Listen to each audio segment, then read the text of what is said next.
Peter. Hey, Jason. Good evening, all listeners. It's really a pleasure to be here this evening. I've been following some of the discussions, and I'm really excited to see conversation going on. And we're discussing the state of the industry now. So I'm really excited. For those who don't know much about me, I am Stetson RPB Wilshire. I'm a composer, lyricist, entertainer, and recording artist for over 40 years. I'm the owner of BAEP Records and current director of COSCAP. I spent my entire adult life in the arts, and I'm very passionate about the arts, and there's nothing that pleases me more than to move the industry forward, trying to look for better for the industry. And I think that COVID has given us a wonderful opportunity. I mean, it was a pandemic, it hit us really hard, but it gave us an opportunity to really do some introspection, really look at ourselves, see exactly where we are, and try to build better going forward so that we can best deal with other crises in the future. And when you look at entertainment, when you think about entertainment and art and culture, can you imagine a society without these things? It will be difficult to really imagine a society without these things. So when you're really thinking about the value of these things in society, just think about the society without them, and then you will see why we are having this discussion, why it's very important that we have this discussion so that there's a high level of support and regard for what we do. So I'm excited about this evening. I'm looking forward to be part of the conversation. Thanks for having me. No problem. Thank you very much, Dr. Wilshire. I wanna be clear that that is your title, even though you may not necessarily want to acknowledge it at the moment, but certainly. That's okay. But you know, for all my years, I've been called bag and RPB and plastic and red and all these things. So that's cool. Right. Okay. No problem. Thank you. all protocol, right? In truth. Right. Okay. Next, the person I wanted to go to is president of the Barbados Association of Creatives. Let me get it right. I'm so sorry. In fact, I'm sure Sean, you're going to tell me. But Sean, here he comes, Sean Carter. Amongst other things, I see Mr. Carter definitely as an innovator in many ways. I know him for many years. We bumped up each other at all kinds of events, and even at things that are not involved in culture, because as you know, he is definitely an innovator, because things like solar panel, AC units, and all of these are things that comes out of the brain and the mind of Sean Carter. He's always been one who I've seen on the scene, and one who's always been vocal about where things are and what people need to be. So again, welcome, Sean. I give you an opportunity now to introduce yourself to the participants here, and I got to tell you as well, Sean, that today I got some calls, so I have some questions from you from in the audience about many things. So I expect that I'm coming to you as well. Go ahead, brother. Look forward to it. Thanks, Peter. Thanks for that introduction. Good evening, everybody. First, let me say it's a pleasure to be here. Big congrats to BAEP and BCSI for putting on these discussions. They've been very enlightening and informative, not only for myself, but I think for the entire landscape of Barbados and somewhat the Caribbean as well. A little bit about myself beyond what Peter would have shared. I've been a cultural practitioner for about 25 years. Unknowing to many people, I actually started in dance. My dad was a very involved in ballroom and Latin dancing, and hence I came up right under his wing. I would have been also the lead singer with the syndicate band. We would perform on the nightclub scene, the hotel scene, and I then went on to being a reggae artist, popularly associated with Gentle and Apache. From there, I went into gospel, did a lot of stuff in gospel, mostly writing. Started recording as a gospel artist several years after. Got involved in cropover again because as a dancehall and reggae artist, I got involved in cropover at that time when there was a lot of raga soca, etc. So I kind of know the game from as an artist. I know it as an artist manager. I know it as a tank manager. I've been a tank manager for about 15 years. And for the last 2 years, then I've been the president of the Barbados Association of Creatives and Artists. Just a little bit about myself, and I look forward to the discussion this evening. Okay, great. Thank you so much. Next, I'm going to go to Mr. Corey Garrett. I feel I might be revealing my age if I talk about West Coast Pirates and the original Beige International and all those kind of things. Corey Garrett is someone who I think now is very pivotal in the discussion that we're having, because even as he said last night, he wears so many different hats. Sometimes you have to, which hat to put on, which hat not to put on, and those kind of things. And last night, we even saw him going, well, I put this on from, right. So again, Corey Garrett, at the moment, his title, amongst the many titles that he has, he's the director, Caribbean and Latin America of the BTMI marketing. Sorry, let me get it right. He is the director of marketing for the Caribbean and Latin America at the BTMI. He is also the marketing director for Beige International, and also the marketing director, or the managing director, sorry, for Rebel Media SGV, amongst a whole host of other things. And someone who is remarkably invigorated and always excited about music and talent and performance and those kind of things. So again, I give it over to you, Corey, just to introduce yourself. Peter, thank you very much, and a pleasant good afternoon, of course, to everyone who has joined us on this discussions, of course, my fellow panelists. And although I may not be as creatively inclined as the others, I would like to think of myself maybe as a creative also. And as you mentioned, I do wear many hats, and tonight I've not decided as yet which particular hat I'm wearing or not wearing.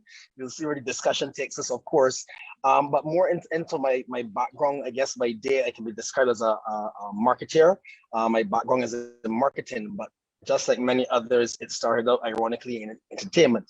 Over the years, the last 15 years or so, I've had the opportunity to work with a plethora of artists, the likes of Alison Hines, Rupee. I do think at some point in time, Bag and myself also worked on the South Central label together at some point in time. So I've had the chance as a young person to really rub shoulders, so to speak, with the older ones in the business and the industry, the ones who have blazed the trail. As you also mentioned, cropover is like I don't even know how to describe or talk about it, but just part of me. And that takes me into the role as the marketing director of Beige International. Beige International, of course, is one of the larger party bands here in Barbados and has been around. Actually, this year we celebrate the 25th year of the brand Beige. I have not been with the brand that long, but just grasping the knowledge from all the heads there also has really set me on a different trajectory. And as mentioned, you know, when it comes to the cropover season, I'm so vested in it. You're always looking for opportunities, and those opportunities and entertainment has taken me to the shores of St. Vincent, where I've spent 5 years living, and also had the opportunity to see how that industry over there works alongside the Jamaicas and the Trinidadians. So I mean, I'm really proud to be part of this discussion here, and hopefully, you know, which hat I do decide to wear will offer some thought-provoking feedback. Just like many others, COVID for me is a reset. I think it's a great opportunity for us. These forums have been created where we can come together, where we can brainstorm and really come together as a movement. So it is onward and forward, and I look forward to the discussion tonight, and thanks for having me here. Thank you, my brother, as well. Again, too, is this role of moderator has been very interesting. My phone has not stopped ringing in the last 2 or 3 days. Each person that calls me, I say, well, you know what? You can join the discussion yourself. But people are, I think people are really invigorated by this kind of discussion and want to look at, this is where we're going to get to pretty soon. Certainly, some of the questions point to the first thing that we're going to look at today, which is about the value of culture and the value of culture within our region, right? The last person on our panel this evening, I want to introduce would be Dr. Sonia Stanley Naya. She is a senior lecturer, Cultural Studies Department at UWI Mona in Jamaica, and she's also quite interestingly the director of the Institute of Caribbean Studies and Reggae Studies. And I think Sonia's vision or her perspective is one which is interesting, and I saw it again last night, which is why I was so happy that she was able to make the panel, because a lot of the conversations that happen in the south of the Caribbean happens about culture as it relates to soca and calypso and those kind of art forms. And certainly what Sonia is able to bring, and what we saw last night, for example, is she was able to bring almost something, the parallel existence of reggae and how its infusion in Jamaican and worldwide culture has become so important, and the business of all of that. And not only that, but I don't want to steal any of her thunder, but certainly the capacity building that is not only required, but also that is actually available. So again, Sonia, please, I give you this moment to introduce yourself. Thank you very much. First of all, it's really my pleasure to be a part of this discussion. Thank you so much for the invitation, Peter and your team. I would say I'm an educator. I think I've always been an educator. And of course, to be a really good educator, one of the things you really have to be is a good student. So I've spent all my life inside classrooms, but I recognized very early that you can't spend all your life in a classroom without really being in touch with what's going on outside the classroom. So the people who function best in a classroom are those who are absolutely in touch with what's going on outside. And so I consider myself, because of the balance between those spaces, an activist, a cultural activist. I'm an author. I've written books, and also published numerous, articles because of my interest in Jamaican music, Jamaican culture, Caribbean culture, and in a broader global context, the impact of Jamaican culture globally. I would also say of myself that I've spent quite a number of years observing the policy landscape, being interested in things such as Caribbean integration, and understanding the inextricable link between what we live as Caribbean people and this business of creativity. So a discussion such as this, I don't feel out of place at all. It's very much within my own context of activism. So thank you very much. You are most welcome, and welcome to all members of the panel. Welcome to many members of the audience that I can see on my screen right now. I mean, again, many of you may not be able to see, but we have representation here in some form from the areas from COSCAT. We have former band managers, we have technical people, and these are just the people who are right in front of me.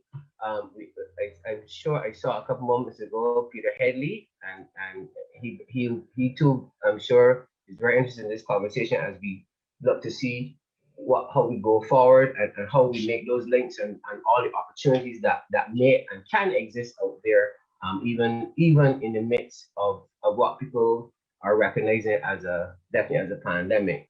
I think the question of where we are going is a very interesting one at the moment, because I put on, as Corey would say, I put on my hat as something called business director of a technical organization, and I take a moment to say it's a very interesting time for me locally in terms of our organization, because in many ways you try to plan. If you're talking about this business development, you're trying to look ahead, and at the moment there isn't anything that you can say. Maybe I'm going to have a 3-year plan, I'm going to have a 5-year plan, but just like the few clients that I'm talking to, you say, well, I may have an event in July, but I'm not sure what the protocol may be. So again, that brings a whole new sphere to how we are looking forward, because at each moment when we look forward, we have to kind of look forward into a future that may not necessarily be the one that we expect it to be, but we still have to be planning to do something there. So with that, I wanted to come back to the title of the discussion, and I wanted to read it to you because these are the notes that were given to me that we kind of wanted to frame the thing. So this session is the final session in the series, and I will explore issues related to the business of events and culture and entertainment in the Caribbean context. This is a sector, as it says, with many persons, including promoters, artists, MICE professionals, engineers, wedding planners, concept developers, all those things. And because it has such an important impact and so many tentacles and so many elements and areas within our region, I think it again is important that we begin to have the discussion not only about locally about what's happening in Barbados and how we're handling it and what we can do, but also how this rolls out and what are the experiences in the region, and are there things that we can take from those experiences? Are there things that people in other islands are discussing that inform our discussions here, and vice versa, and those kind of things. I wanted to center this first of all around this idea of what is the value of culture in our society. I think I'll start with RPB and let's start the conversation. For people who are joining us for the first time, this is slated for a 2-hour period. In the first hour, quite often it becomes a kind of a conversation between the panelists, and people getting an opportunity to give some more body to who they are, and also to represent, issues that they feel strongly about. And then in the second hour, we take some questions from the audience, and we open that kind of discussion as well for audience members to send questions either in the chat or rather in the chat, and for the panel to discuss them and respond to them. So again, Stetson, I want to start. Good evening again. I've always said that it is difficult to actually put a dollar figure on the value of art and entertainment. Because when you think about the social impact that it has, I mean, when you think about the fact that entertainment brings so much joy and excitement and avenues to vent and to dance and to enjoy self, and to put a dollar figure on that is not so easy. And I like to look at it that kind of way. It is bigger than just getting paid for performance. It goes deeper than that. Because when you think, like now, when we are going to be kickstarting a society, you can easily look to art and entertainment to be the things that can bring about social cohesion, get people coming back out, talking, laughing, discussing the stress and the struggles. And social cohesion plays a vital role in psychological well-being, which is a key area to restarting any society after a crisis like the one that we've gone through. So art, entertainment, performance, all these things can play a very vital role in helping to kickstart any society. So to put a dollar figure on it is not easy, because we make people smile, we make people go home discussing the things that you heard in the Calypso tent, and it is deeper than just being paid for a performance, right? So, but my problem is that most people don't see it as deep as that. And I've also said that we pay so much attention to fruits, the fruits of the tree, but we need to remember the roots of the tree, because there's where you find the art and the culture and the creativity, right? It's okay to be paying a lot of attention to what you're picking and the sweetness that's coming from the tree, but remember the roots, remember all the art and culture and where all these things are coming from. And I believe that when you look at art and culture like that, then you see the real value. I also think that we need to do a full analysis of what art and culture and entertainment, the impact in the economy, not only at crop over, not only at festival time, but across the year.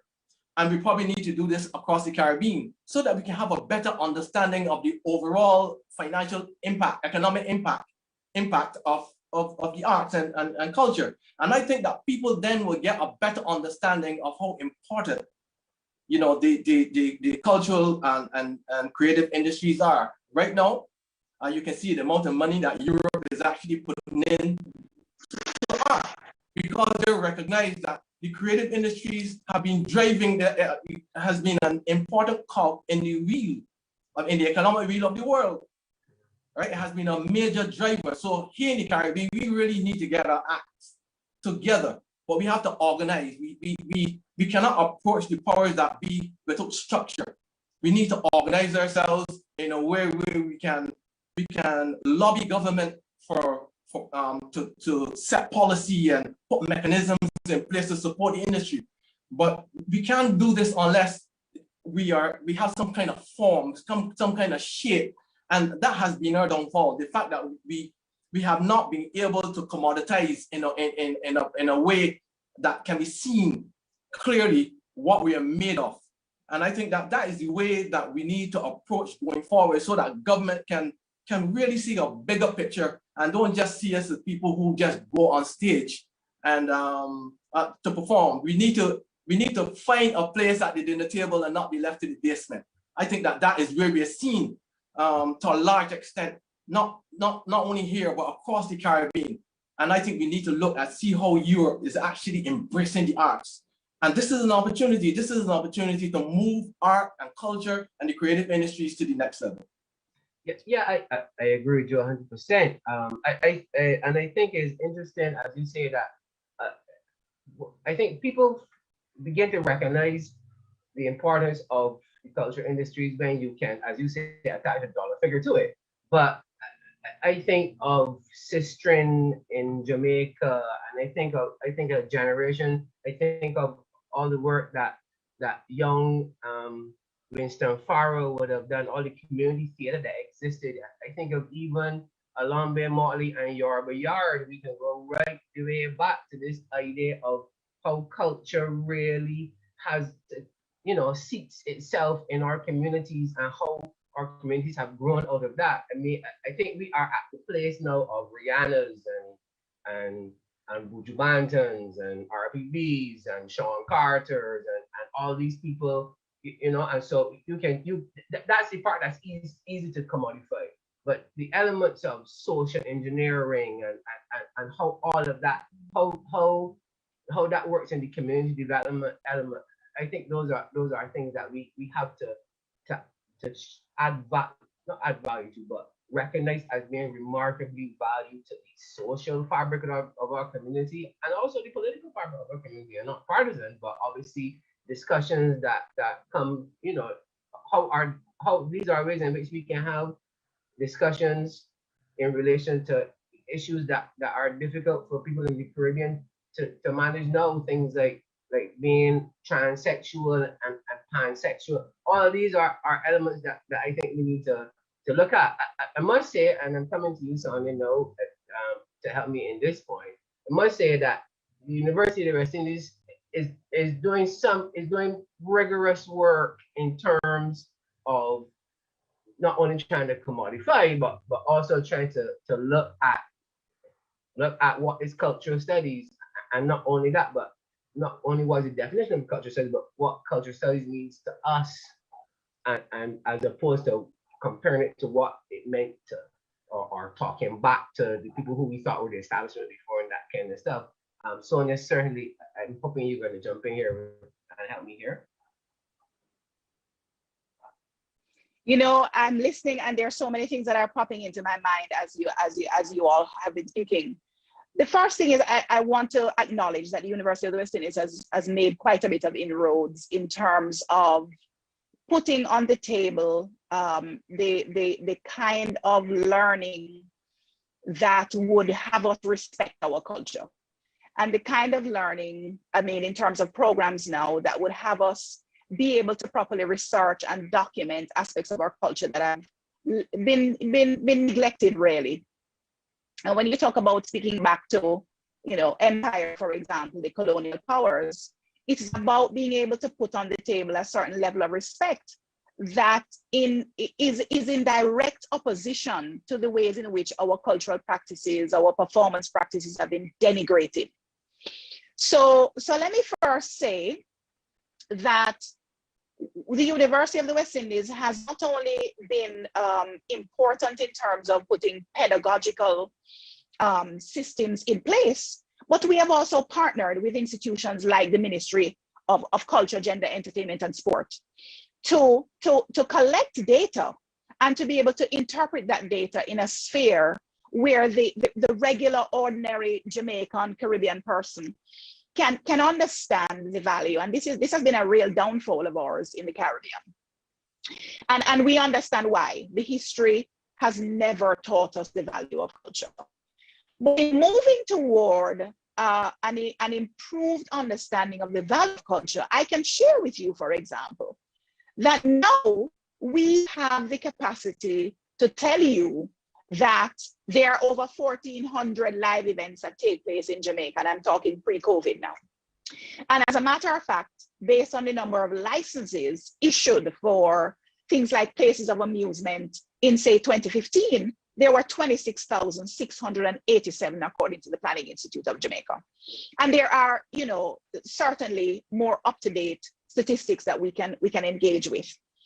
But I'm sharing that with you to say, if we were to estimate the value of entertainment in Jamaica on the basis of just events and the permits issued, we're talking about a significant value. And in fact, the estimate at one point in terms of the average event earnings, you're talking about, you know, over $70 billion.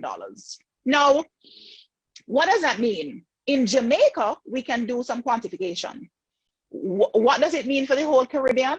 Every country would need to be engaging in the kind of data collection and mapping that Jamaica is attempting to engage with. And there are countries, I mean, clearly we can cite figures in terms of the value of Carnival. I heard somebody say that we don't need to just be documenting what's happening at, you know, a large event such as a Carnival, but certainly on an everyday basis, what does it mean in terms of our events? And of course, when we talk about a post-COVID Caribbean, we are now trying to have a reset. A lot of persons have been using the word reset, a reset button, a new normal. And certainly what COVID-19 has done for us is to show us some of the gaps, not only in terms of the things we have not been doing, but the gaps in terms of the things we have said we want to do, which we have never done.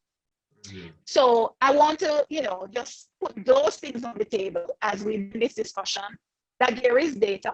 There is data to be able to do that economic assessment, economic projections, economic impact assessments. And of course, why aren't we doing it? Is it the political will? Is it that there aren't persons interested in this? But the University of the West Indies as a premier tertiary institution in the region certainly has been playing its part in terms of putting systems in place for people to be able to gain knowledge. Okay, Tonya, thank you. That is remarkably interesting.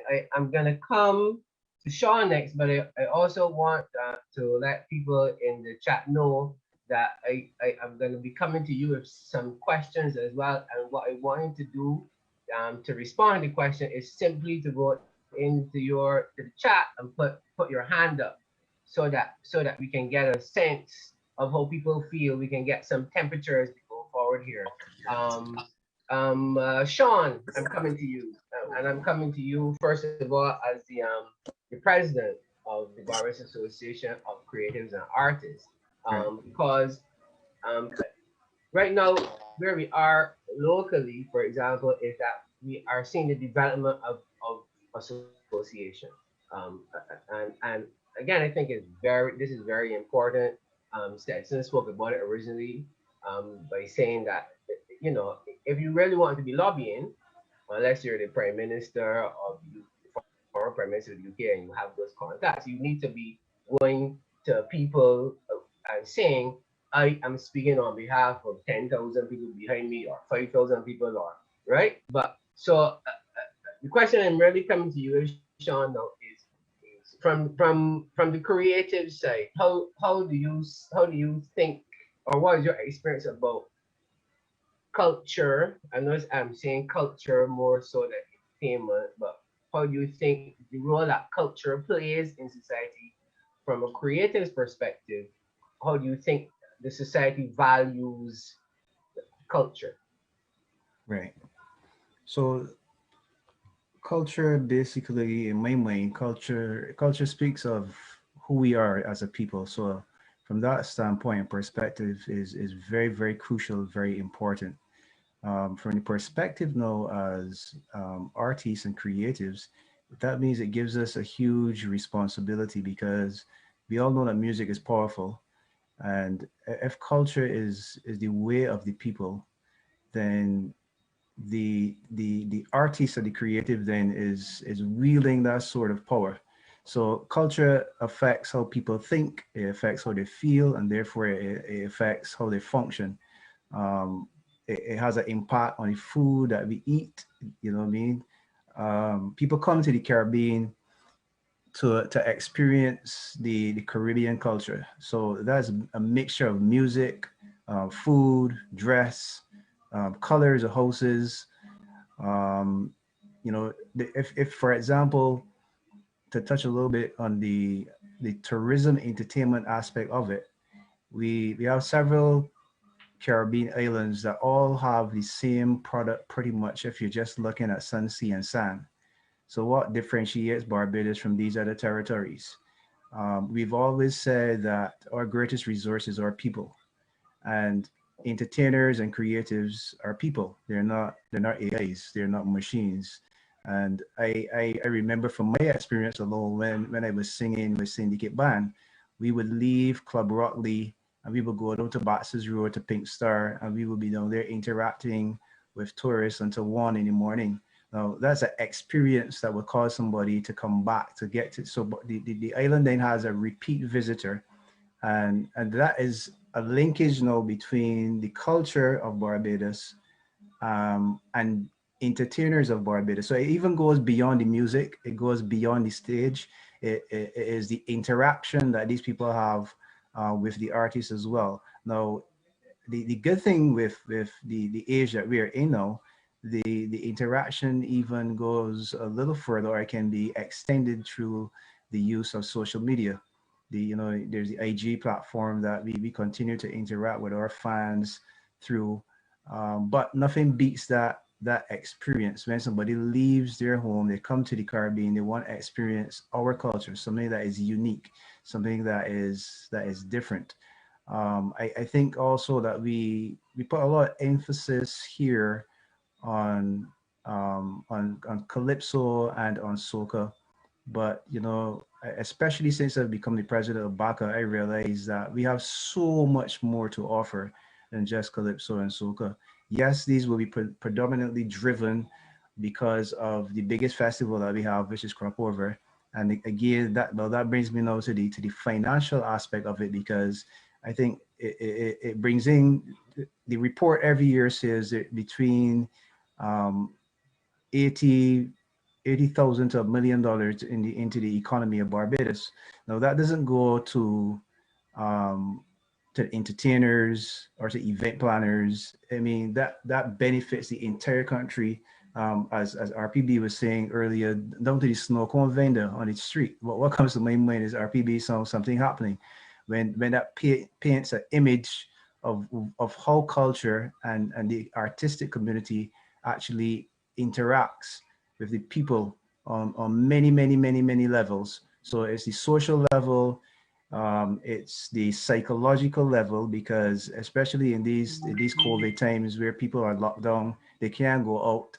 I mean, even us as creatives, many creatives have been experiencing psychological challenges. Some people are going into depression because they're not working one.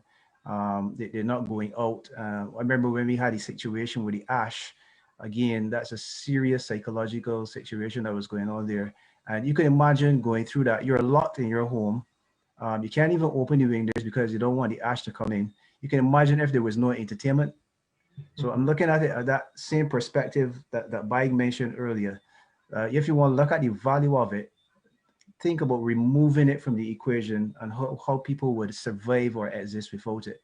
It's almost impossible to fathom how one would survive without the entertainment element of it, whether it be, and we haven't have live performances now for almost 2 years. We've had people doing virtual concerts. I would say, unfortunately, for free. I am all for pay-per-view events as far as virtual is concerned. I'm sure the discussion will get there a little later.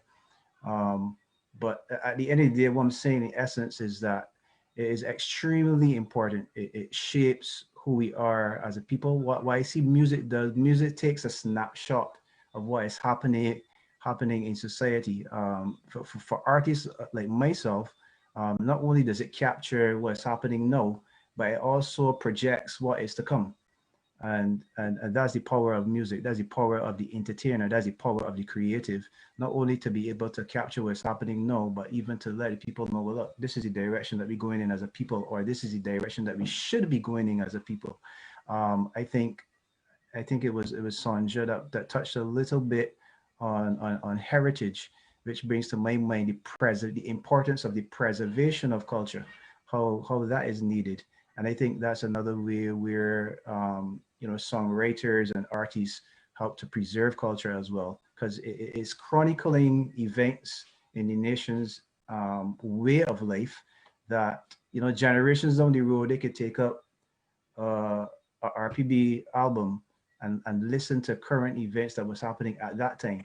So it's helping to preserve the culture from that standpoint as well. So it's very, very, very significant, very important. It's multi-tiered, multi-layered. It's like an onion, many, many, many layers to it. Yeah, again, I completely agree with Sean. The idea that culture and arts reflect the society and asks the society to look back at itself, whether it is, my hands tied back, or forgiving murder, or whoever, or the stylings of Amanda coming back as a director, right, or a Winston Farrell as a rhythm poet, Adrian Green. All of these are people who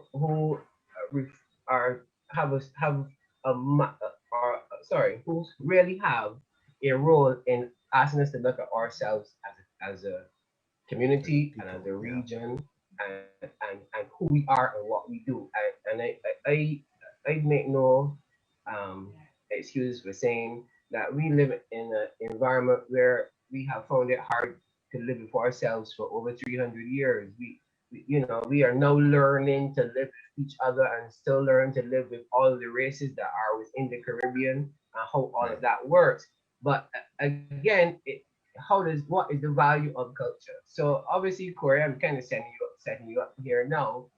One of the reasons I'm bringing this to you now because as usual, my phone rang today and someone said, I want to hear what I feel like. The person said, I feel like culture industries happen over here and tourism happens over here. And they know that they exist, and they know that they coexist, and there are lots of benefits from the two of them being together. But I want to hear from Corey Garrett how he sees this synergy occurring as the director of Latin America, so on and so on and so on. Right? Because as I say, this is the I'm asking the phone at the moment. I was about to say you're definitely forcing me to wear a particular hat, so you've chosen my mantle for me. But to answer that question and to answer it very straightforward is that, coming back to your original question, the value of culture, and anything of value makes a difference. So for you to first of all separate the two, you have obviously made a gross mistake. And I would like to say, obviously, culture has presenting its value. I mean, Sean has mentioned the figures, obviously, that crop over brings in on a year-over-year basis, etc. So culture has already shown the value that it can bring. And tourism has already walked hand in hand to explore culture, to elevate culture, to market culture, to take culture outside of Barbados.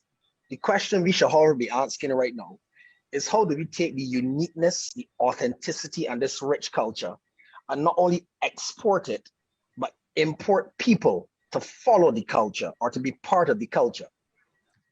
Part and parcel of the entire discussion that you've had just now, taking us back to colonialism, etc., it comes back to the simple sense of the interest in culture that we seemingly have or we seemingly don't have. We have interest in culture only at crop over, but that is not what culture is, because it extends out year over year.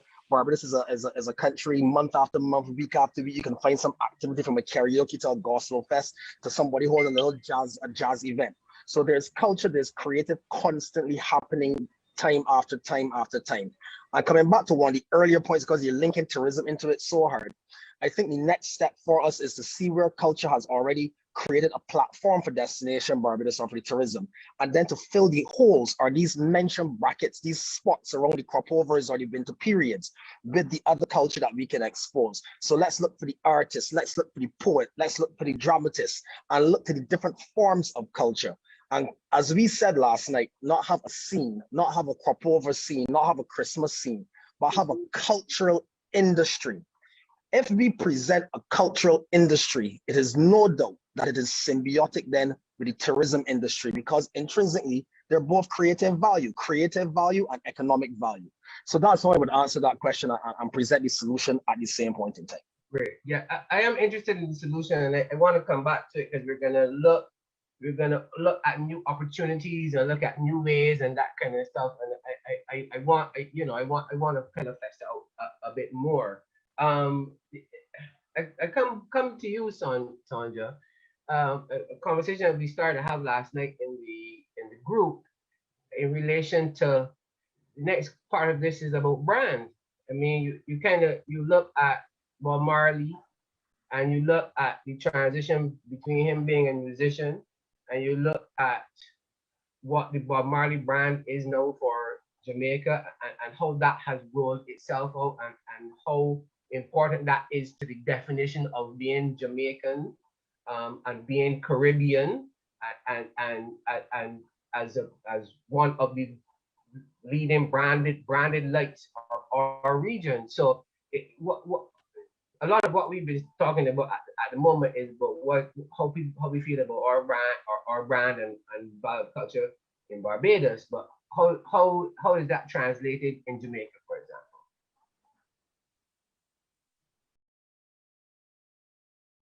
Sure, thank you, Peter. I contend that the Marley brand is the only real brand in Jamaica.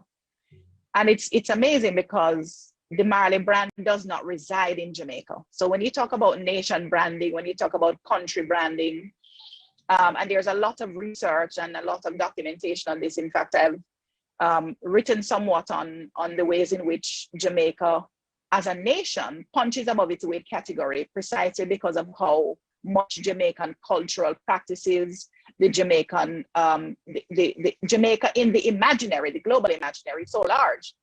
But yet at home, there is, no commensurate kind of platform for people to really engage with this country brand outside of, Olympics or the moments when we need to take up a flag and wave. But the brand, what you're talking about when you talk about a brand, is the work that has gone into carefully creating, marketing, delineating, and projecting this brand. And this is what, I will share with you, sort of this moment that I realized that every single member of the Marley family, they understand that they are a part of an empire. I remember hearing Junior Gong in an event at the university speaking. And I asked a student, I didn't want to be the person visibly asking the question. So I gave my question to a student, and the question was asked, and if you think you're going to tie up any of these young men or women on a stage, It's not going to happen. They are not even going to answer the questions that can take them into a problem. They understand themselves to be a part of an empire. Now, can you imagine? Let me use Jamaica as an example. Barbados is an example. If every single Jamaican, every single Barbadian understood themselves to be a part of a significant nation brand, and I said last night that where Rihanna is concerned in relation to Barbados, there are 10 Rihannas waiting to explore the scene. But it has to do with the confluence of circumstances that go into the making of a brand, the making of an icon. And so it takes us right back into a conversation, Peter, about the history, where we are not taught to value these cultural assets. And I always talk about the fact that Jamaica, as a country, as a nation state, it has an embarrassment of cultural riches, where we are not taught to value these riches. We will simply, you know, they can be bounced around on the street and left to find their way, versus a context in which strategically they are placed, delineated, carefully marketed, carefully projected as assets. Right. Now, you know where I'm coming, or I'm coming to RPB, because even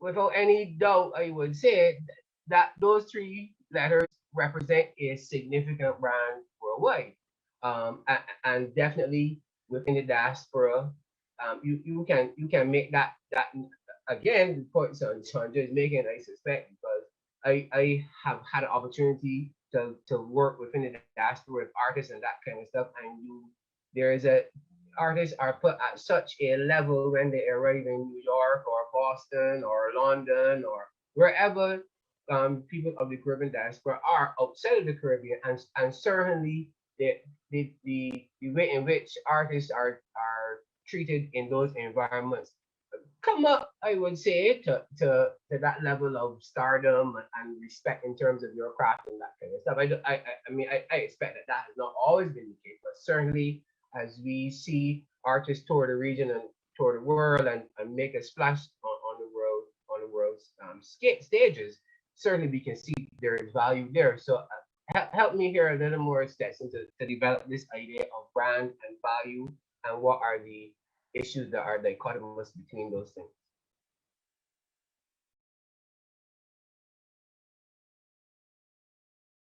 Oh, we got to call. You have to unmute yourself.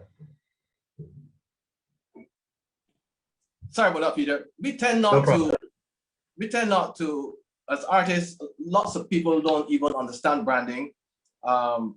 So first, once you don't understand it, you probably don't even know how to represent it, how to project it, how to use it to your advantage. Because the music that I'm part of is connected to festivals, and that is indeed a problem. Soca music tend to be linked to a festival. It is actually driven by the festival.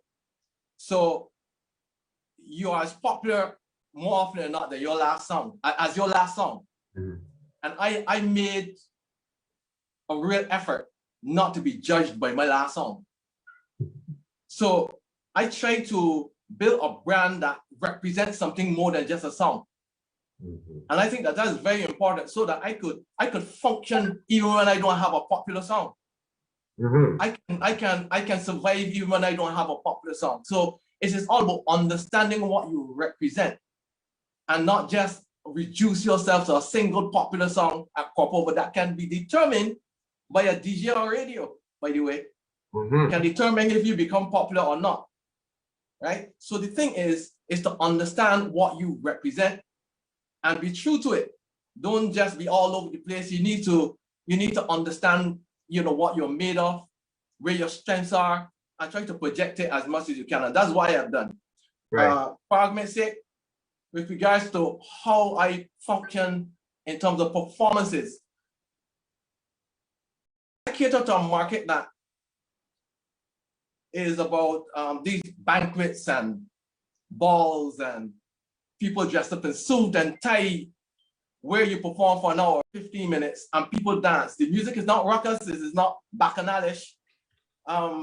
It is dancey, it is groovy, so that is what I try to project as my brand.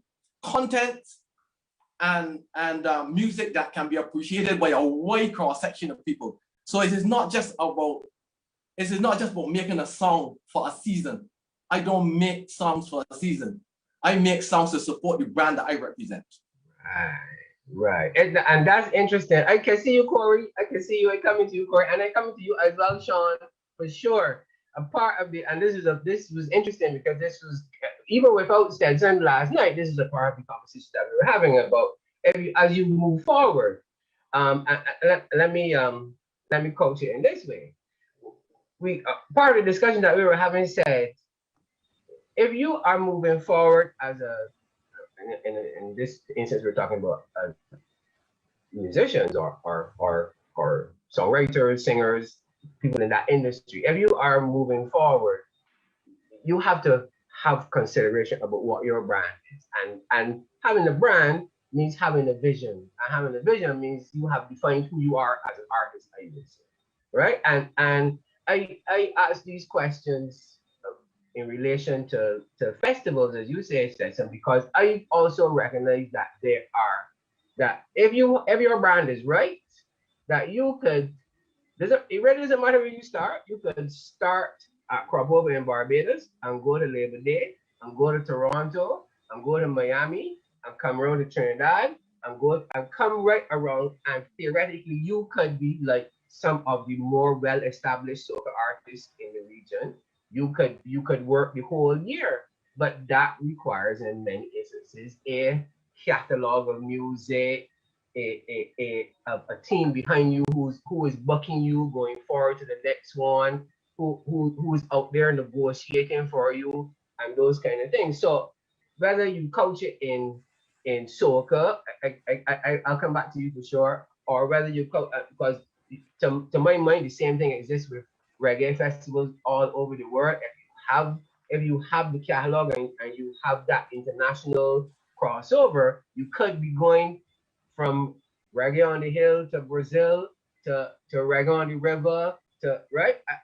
So in many ways, we need to look at what we are creating as creatives and how that brings you into the business of culture and culture industries and so on and so on. Make your point, Stetson, and then I'm going to come back to you, Corey, and then Sean. Obviously, I'm coming to you. I just want to make one last point. I had mentioned about the fact that the music that I'm part of is driven by the festival. Mm-hmm. And I think that really has to change. It has to be the other way around. The music has to drive the festival. Music has to be broader. The content and everything has to be broader so that it can live beyond festivals. And I think that's very important going forward, that we understand that if we make music for a festival, we are making music that would probably have a short shelf, a very short shelf life. And we have to be constantly looking for that hit. Whereas if we make music that is sound, music that is broad in terms of content, it can last well beyond the season. So that is how I have actually shaped my brand, and I see that as the only way if you really want to survive in any major way in this business that we're in.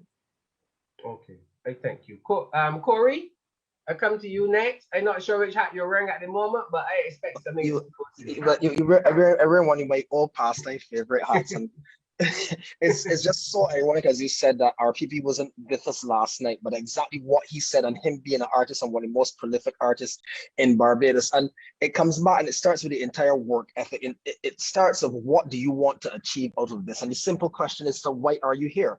Are you here to become, or to try to attempt to be a one-hit wonder? Or are you here to create content, a catalog of music, and create something that can go year after year, year in, year out? I mean, it would be funny for RPB right now, but we obviously know which of his songs was hitting a couple of weeks ago, and for obvious reasons, is a song that has stood the test of time. The lyrics were not relevant back then, possibly, but they became even more relevant now.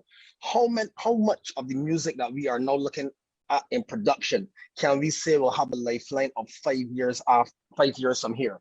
And like any good brand, humans, consumers associate with brands. If you pop up today and you drop off tomorrow, your awareness is gone, your visibility is gone. So it does nothing for you. But just like how we, like as Barbadians, we are known for Shafet, or we have built a relationship with Shafet, you have to build a relationship with your consumer. You have to engage them, and you engage them with the content you put out. You engage them with the quality of content you put out. So at the end of the day, if your production standards not on point, if your management team not on point, if your marketing not on point, or if your mindset, first of all, your work ethic is not on point, you cannot expect to be successful or have content or a brand that is cyclic year after year after year, in season and out of season. So I'll leave that there for right now. Thank you. Sean, you want to jump in? Yeah, sure. I think Corey's hitting the nail on the head there. Fully agree that, you know, it's important to have a good product, but product is just one aspect of it. I think what will take the industry, the cultural industries forward is better systems and better structures. And the members of BACA could tell you I have been like a stuck record in saying that we need any successful business has systems and structures. So you can take any product and plug it into the system, and the system is working like a well-oiled machine. For that to happen, you need some standards. You need to set some standards. There need to be some regulatory, some regulation needs to come to the scene, because as somebody, I think it was Corey when he spoke before, he was saying, you know, we talk about cultural industries, but is that a reality? Because industry speaks of business.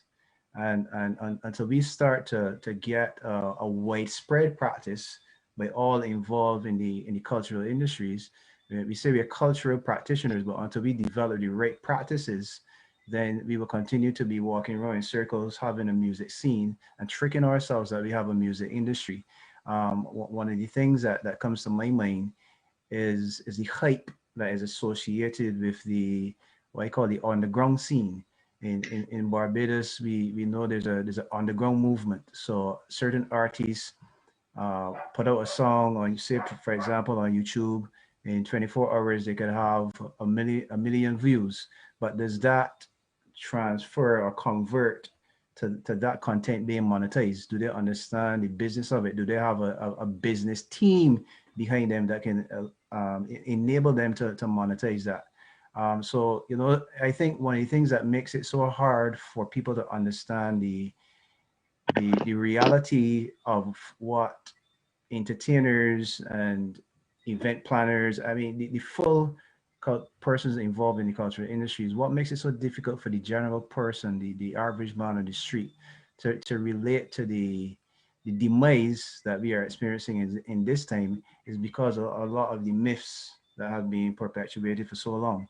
That because this guy has a million hits for a song in Barbados, or those million hits or streams or views are made up from the population of Barbados and Trinidad, and to a little bit extent Jamaica. How does that really affect the grand scheme of things when you're looking to get your product to international market? Are they even thinking about getting their product to an international market, or are they just satisfied to eat the food? Right? Like Corey was saying just now, is the mindset. It starts with the mindset. As a man thinks in his heart, so is he. So I think it goes back then to what Sandra would have been saying initially. There's like a disrespect for education within the cultural industries, and we can't move forward unless there's education. We need to educate ourselves to the business of music. We need to educate ourselves, even as it relates to what RPB was mentioning just now, as singers, songwriters. We need to improve our content, because you can't have all the rhythm song is similar and then all the content song is similar as well. That is why reggae is an internationally acclaimed genre, and soca has been trying for many years to break through on the scene. It means that we must be doing something wrong with the soca product. It needs rebranding. It needs repackaging. The first thing is to understand branding.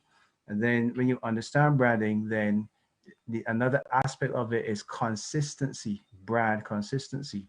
because you can't talk about branding without consistency, because the brand goes out through the door.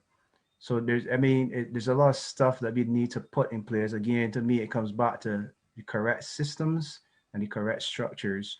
And at the end of the day, for me, I keep saying the way forward is together. We now need to build an industry, and the only way you can build an industry is for many of the persons that are on this call, whether on the panel or not, to come together and work together to build an industry.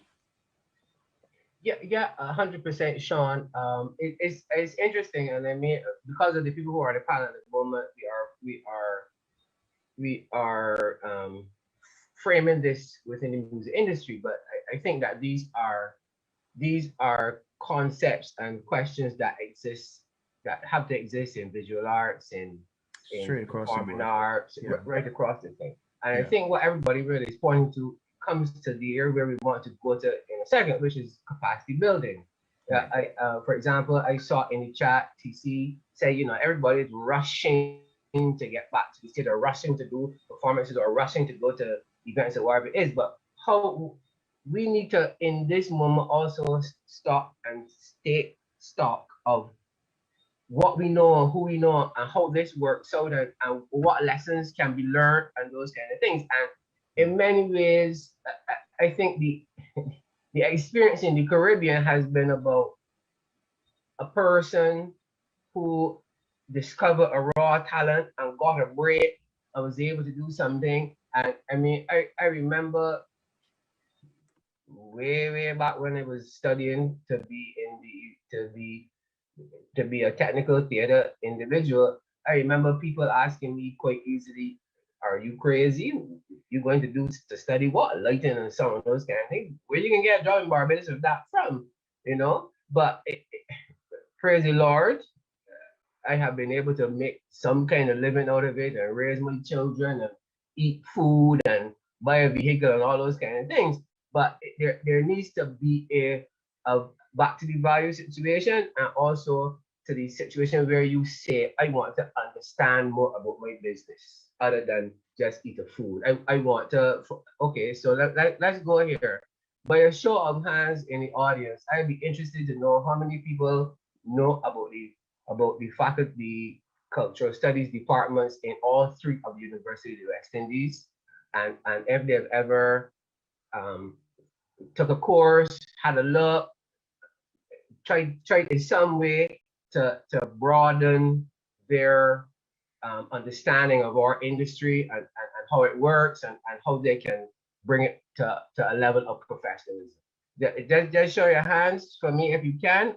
I am hoping that my wonderful host Michelle is going to send me a WhatsApp and saying, out of the 40 people that are here, 20 people. I don't know how it's going to turn out, but it will be a good read, I feel, to see how people know.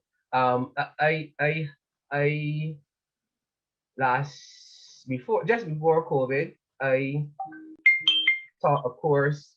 Wow, okay, Michelle says 5 out of 42.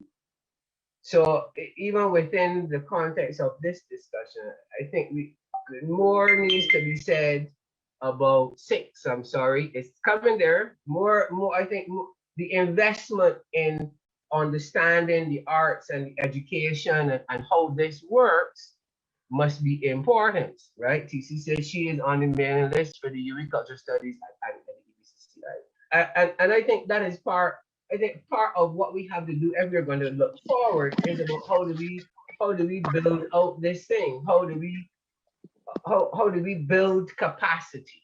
I'm coming to you, Sonia, as you would imagine, to talk a little bit more about capacity building and its impact on the culture industries and so on. And then we're gonna go quite shortly. I'm running out of time, so we're gonna go quite shortly with some questions. But there are 2 other items I want to talk about. Right? Come to me, Sonia, please. So yeah, thank you, Peter. Let me just share some of the work that I've done. In 2014, I had an opportunity to speak to industry insiders in what I call the State of the Music Initiative in Jamaica. And I brought persons within the music industry, educators, researchers, artists, etc. to have a chat about the state of the music industry. And of course, that word industry becomes really important because I had to make the distinction that we're talking about a music sector. That's an industry. If you use the analogy of or the metaphor of a car, an industry would be a well-working car. In the Caribbean, we don't have a well-working car. What we have would be car parts. And I want to big up my friend Nigel's staff, who from the moment he gave me that metaphor, I've continued to use it. Now, so how are we going to get to the point where we have an industry? And, you know, I've heard in the context of this conversation, the example of Calypso compared to reggae on the global platform.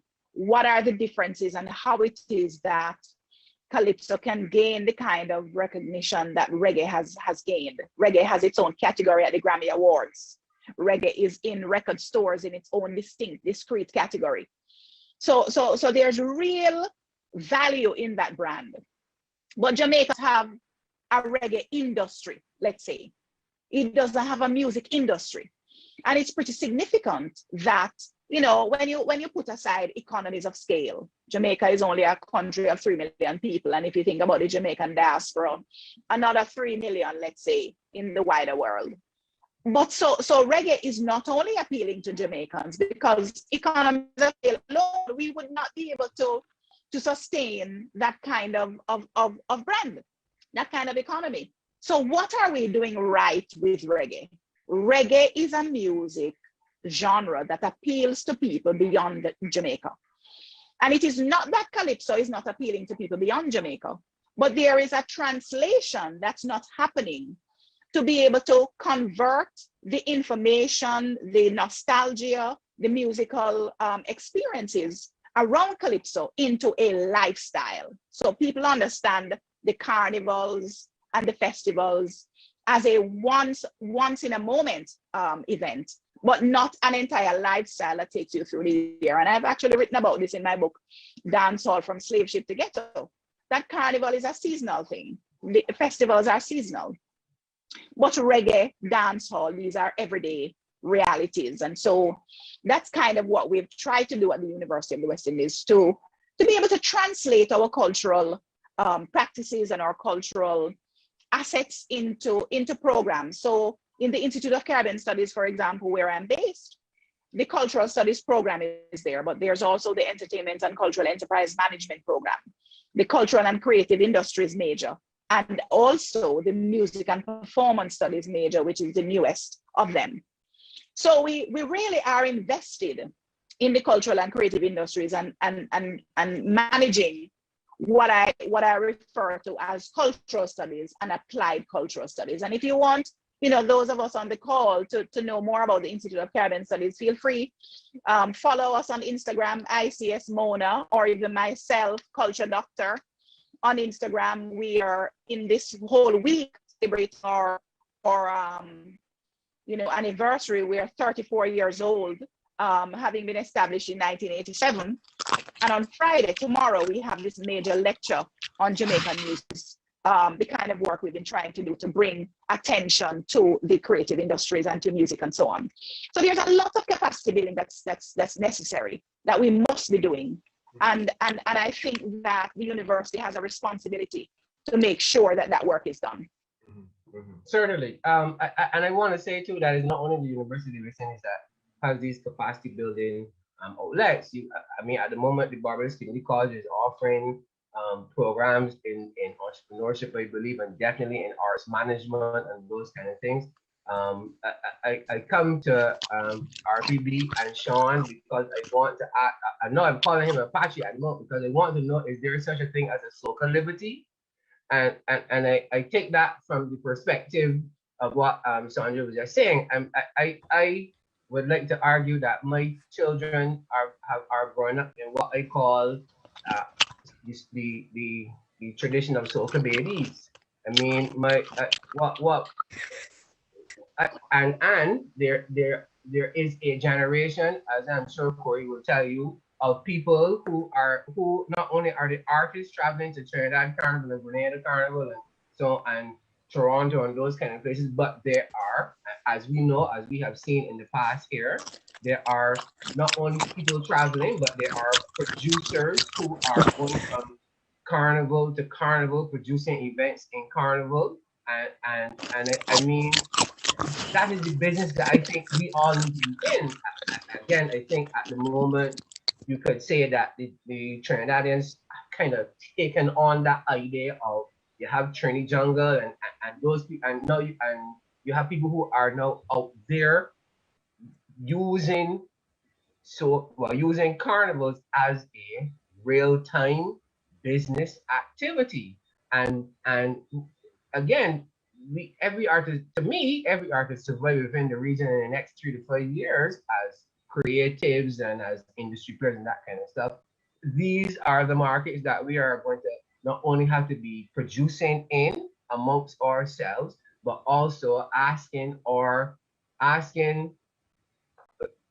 of the region to go to a festival in Grenada, because all of us are in the Caribbean bubble, or asking people in all the region to go.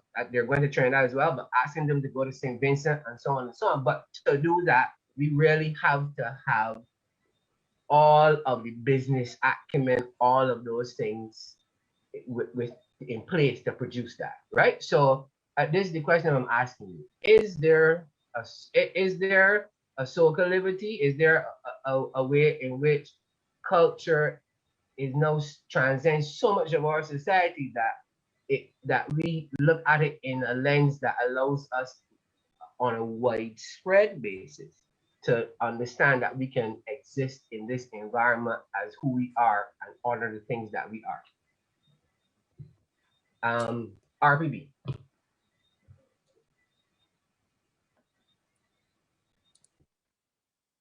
Yes, Peter, I believe that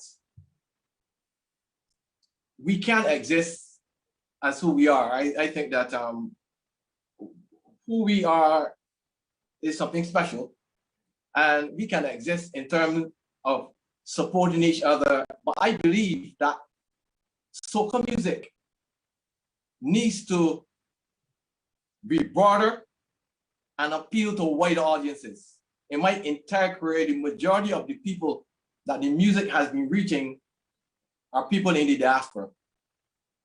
So I believe that it is very important that we, and as I said earlier, the music is driven by festivals, so it is jam and wine, walk up and go down to the ground.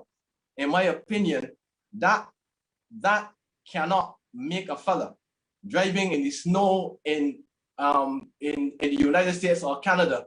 It cannot appeal to him. Something that I found rather remarkable is that when there was a shutdown during COVID, and people were looking for songs that appeal to the emotion, soca music was found lacking because of the fact that it is primarily, it is 98% jam and wine, walk up and go down to the ground and hand in the air.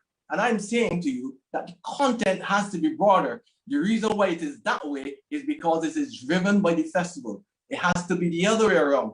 The music has to drive the festival. It has to be that way in order for the content to be greater. That is why reggae survives. Reggae can be played anywhere in the church. The majority of soca artists cannot perform in schools. They cannot perform in the church because the music is not that kind of music. So the music is too narrow in terms of what we are producing. It has to be broader in order to be able to grow beyond the capacity that it is at right now. And I believe that it is very important that we do that in haste. If we are going to survive, yes, we can perform amongst ourselves, but this market is not, the Caribbean market is not so huge when you really think of it. Yeah. I mean, we can survive for now. These are the things that we have to do for now to survive in the Caribbean using what we have available to us. You don't have to import it. It is right here, use it. But what I'm saying is, if we are going to go beyond this point, beyond COVID, we have to look at what we are producing. And this is why reggae has been able to music, because of the content of the music. It's not just the pulse of the music, but it's also the content of the music that is driving reggae music across the world. But soca music, When I was at Medium, quickly, when I was at Medium in 2014, I presented 30 songs to a guy from, I think it was from Recall, and he listened to every single one, and he said, look, this is wonderful music, but guess what? This is summer music. Mm-hmm. I'm looking for music. I am looking for music that can rally all year round. But this is summer music. And I understood what he was saying. I mean, I must tell you that coming over to that is why I produced the song Roller Coaster, because it drove me into thinking beyond what we were producing. So I know that the music that we are producing will remain attached to carnivals only if we do not look at the content. Thank you. Sean, I'm coming to you, Corey. I can see you. Go ahead, Sean. Yeah, I mean, I agree with what Mike says there. I think it goes a little deeper. I think what we have here is the big difference between Trinidad and Barbados, from my experience, is the passion. You have soca music and calypso music entrenched into the culture of the people of Trinidad. That's not the reality for Barbados. You have people that are looking for events to go to. So the majority of people that go to various events, they're looking for opportunity to escape from hardships. They're looking for, basically, like I said, they're looking for some place to go. They're looking for something to do. There's not that love of soca. There's not that love of calypso by the vast majority of people that I see at various events. And it has been that way for a while. While I agree that soca is somewhat of summer music, as such, if the content was different, there are many summer festivals throughout the world that soca could penetrate into as well. So I agree that it comes back to content, but your original question, maybe refer to reggae as a liberty, is going back to the first question that you asked as it relates to the value of culture. Culture speaks of identity. Are we proud, firstly, of who we are as a Bajan people? Or are we suffering from xenophobia? We struggle to unite even within the industry. So there are many things that have been identified, many things that we know that we need to do, but how do we move past knowing what we need to do to actually doing them? And do we, and I mean, it's a real deep issue all the way back to colonialism, because we don't trust each other. And this is a real part of the conversation that we need to have. We don't trust each other. We don't respect each other. When you speak, my limited exposure and interaction on the music scene outside of Barbados, I see a great deal of respect that persons have for each other that I don't see in Barbados. I see myopic thinking. I see individualistic thinking. And if we can't get past that, we will be stuck to a local or regional summer festivals. But like we said before, you're dealing with a event or a festival versus a lifestyle. And to me, I see a difference there again between Barbados and Trinidad. I see the soca music intrinsically linked to the lifestyle of the people in Trinidad.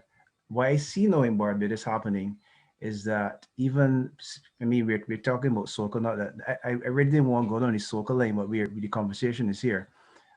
We find a lot of our artists now are even changing Bajan vernacular and Bajan dialect in their songs and using the Trini twang because they want to break into that market. So again, what are we exporting? Are we exporting the Trinidadian culture to the Trinis to break into that market? Jamaica was successful because they exported their way of life. They exported their culture. As Sandra was saying last night, when you look at the hip hop culture, the hip hop culture wasn't taking reggae or soca or calypso.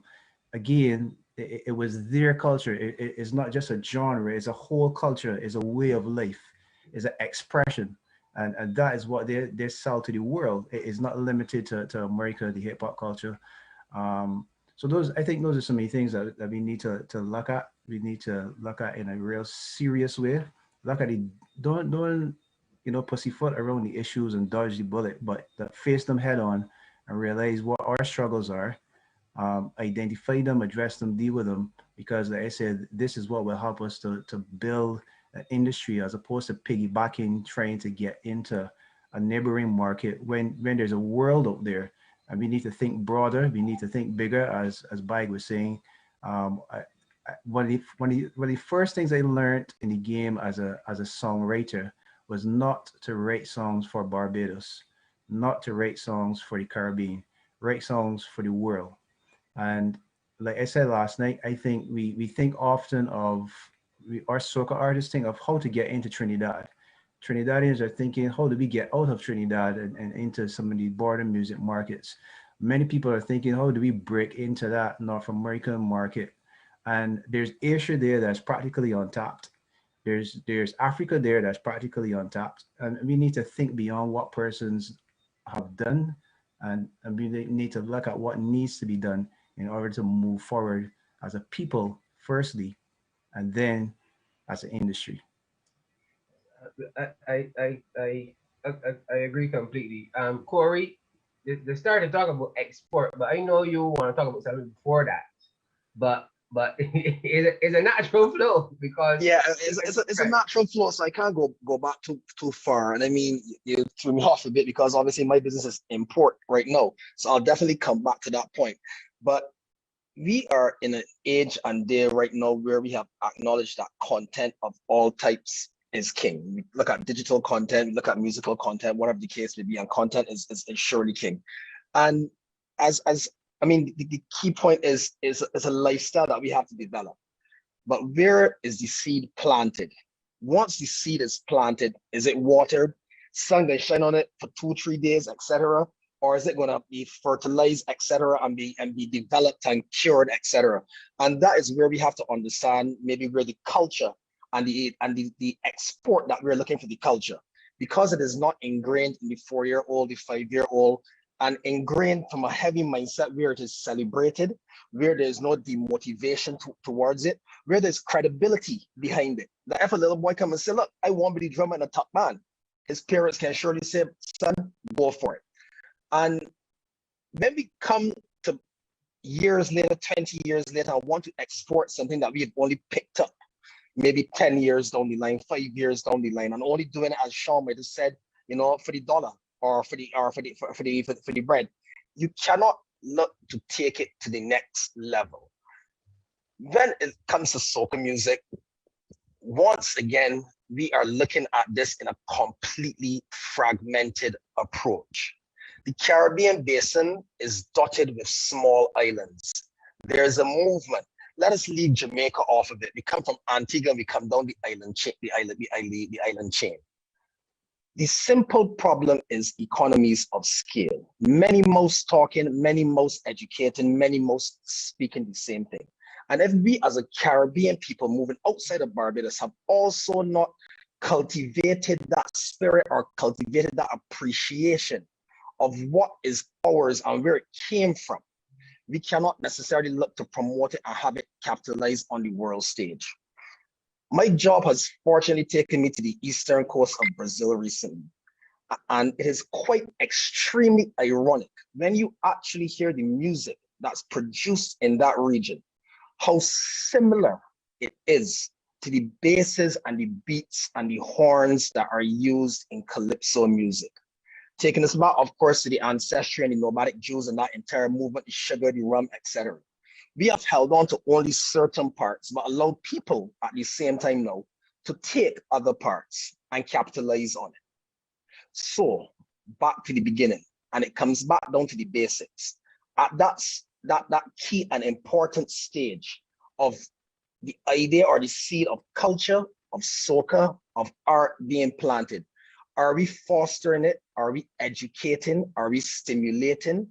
Are we creating motivational factors that people will want to talk and be ambassadors of the brand, of the culture, of the music? And if we can promote that, and if we can really and truly take that step back, go back to the schools, go back to the police band, go back to the cadet corps, go back to whatever organizations and NGOs, etc., and really have and find a place for every particle of culture, soca music included, many voices talking as one, it cannot be ignored much longer. I thank you. I was gonna ask for a show of hands or something, but I'll pause there. I think we've traveled a long way so far. We started with the value of culture and how that is important. We looked at where the role of innovation plays in terms of development and the business of the culture industries. And now I think I want to get, so we can get into questions, I want to talk about innovation a little bit more. I see, for example, that we recognize now to the extent that we are all on this Zoom call this evening, that the idea of digital and digitization and all of that is here to stay. I think the COVID experience has shown us, even to the extent now that we all have, before we just had debit cards, and now we all have Visa debit cards. So, and now that the whole, we have gone forward onto all of these platforms. So how is it important for cultural arts to interface with these? How do artists see themselves incorporating this digital era that we have in, at least certainly in Barbados, been thrust into, and how does that help in terms of getting our art or creativity to the world? I'm happy to hear Sean first, and then I'm coming to Son. Yeah, I mean, digital is, it's just the age that we're in right now. Some of the challenges that we face, we face unique challenges in the Caribbean that other artists and I would tend to say artists and entertainers, because those are the persons that I represent.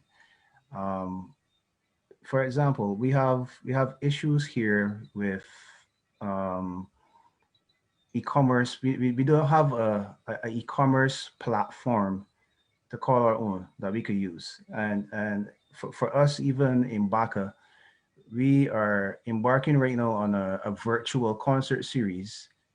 And many of the challenges that we are facing, even when we explore other options, is to find, there's absolutely no e-commerce platform in Barbados or in the Caribbean to facilitate what we want to do in a way that you can monetize it. Because at the end of the day, when we're talking industry, we're talking business, we're talking money, and we can't just follow pattern things that we're seeing people outside of the Caribbean doing, or even within the Caribbean doing, because this thing is popular. At the end of the day, it still has to be, how do we monetize it? And even some of the international platforms, when you investigate them, at the end of the day, for you to be able to utilize those e-commerce platforms, and I'm not talking about Spotify and Apple Music and iTunes, no, that aspect of digital. I'm speaking more of the e-commerce side of it. Many of the times you would need to register your business in America. If it's an American-based company, have a bank account in America. I think these are some of the things that we need to come together as the cultural industries and lobby government for, so that we have a stronger platform to operate from. That's basically what I'm saying. Because we are starting, if this is ground zero here, we are starting below ground zero. And it is impossible to penetrate an international market when we're starting at a deficit. So we already have the deficit where we don't have the structures and systems in place locally as far as industry is concerned. But then when we start to think internationally and we try to penetrate that market now as far as monetization is concerned, then the structures at that level are missing as well. We also have situations, I saw Erica on the call earlier, I don't know if she's still here, but we have situations where, again, I got to address the myths.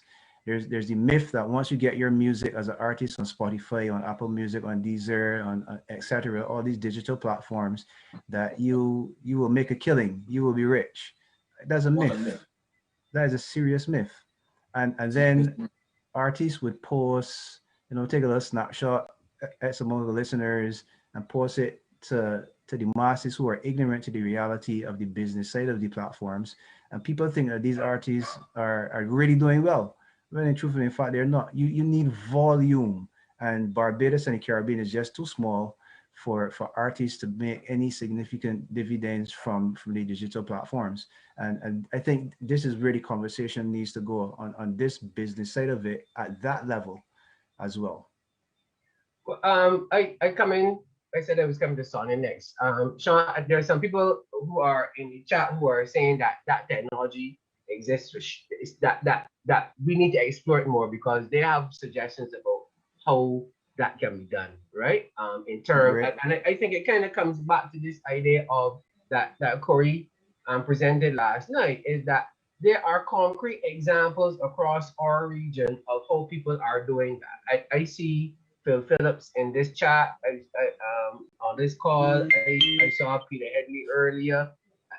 There are examples.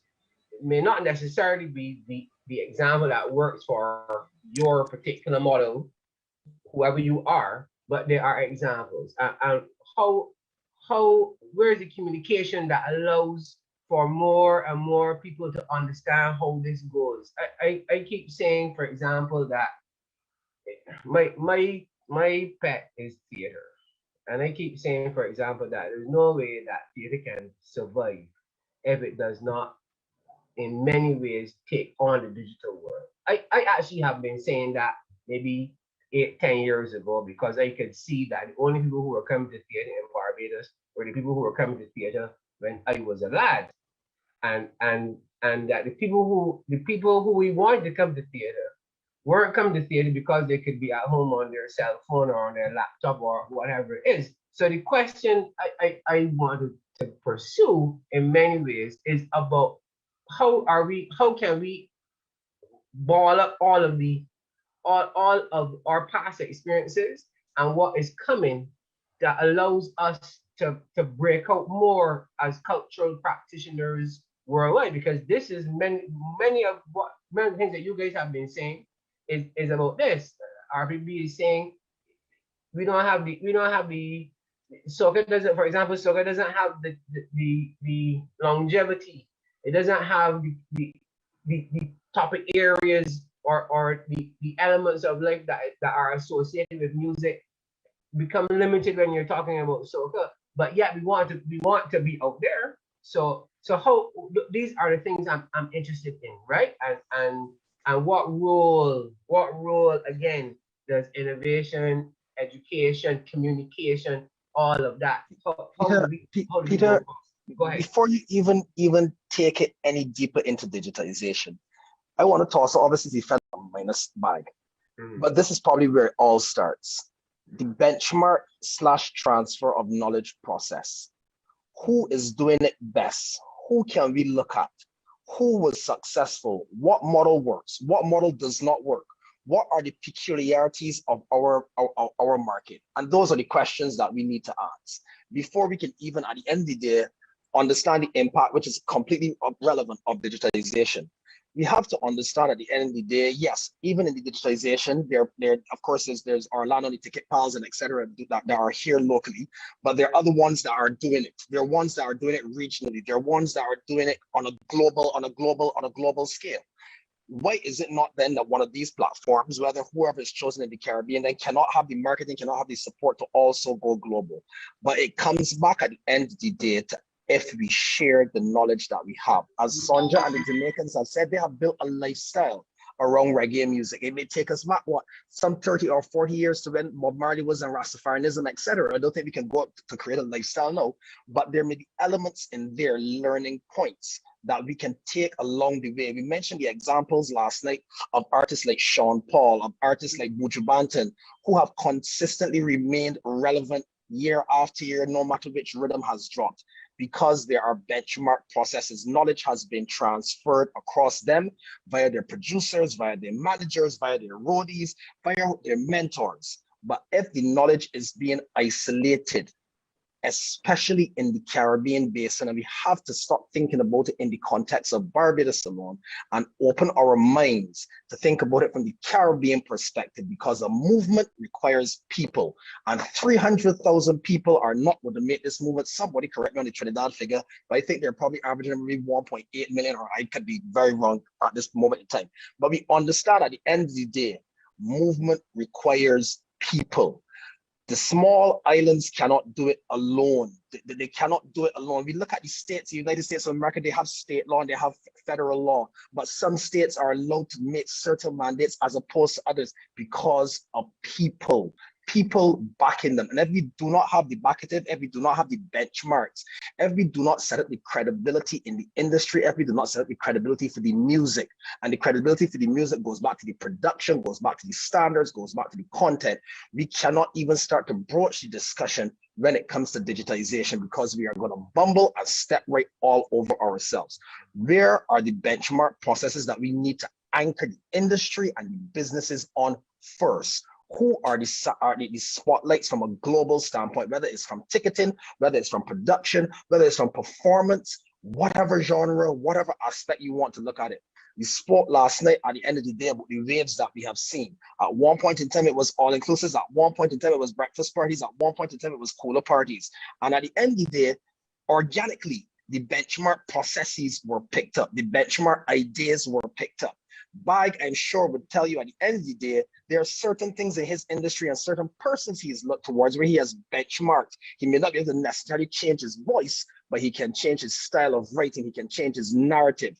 And that is where we need to go. If we even try to start talking about digitization, which is a very interesting point in this discussion as yet, we are going to continually trip. Let us first seek to understand who has done it best. And you also have to try to understand the market within which you're operating. If you don't have a clue about the market, how are you going to be able to function effectively in the market that we're in that is actually linked to festivals? So many people come in just to get a popular song in the festival and they don't care anything more about the music. So it is loaded with maybe 90% of the people who get involved in crop over are people who really don't embrace the art and culture the way we are discussing it here. So we have a big issue to deal with in terms of getting people to come to the seminars that are put on by COSCAP. And I'll tell you, COSCAP is really a shining example of setting up structure to help artists here in Barbados. As a matter of fact, Access with all the agencies, all the CMOs across the Caribbean, they've been doing exceptionally well in terms of setting up to collect monies for, and JCAP and all these, in terms of collecting monies for people in the Caribbean. So maybe COSCAP is a place where we can start in terms of looking to see what COSCAP is doing right, because COSCAP is doing a lot of things right and is viewed as one of the top organizations across the globe as a collection agency. So we have it right here. And by the way, it is not funded in any way by government, it's privately owned. So I think that that's a good place to start in terms of moving forward. But yes, Corey, I feel you in terms of organizing and being serious of about what we are producing and how we view ourselves. Soca music and the way we do it, to me, nowhere close to a lifestyle. Nowhere close to a lifestyle. That carnival thing is a period.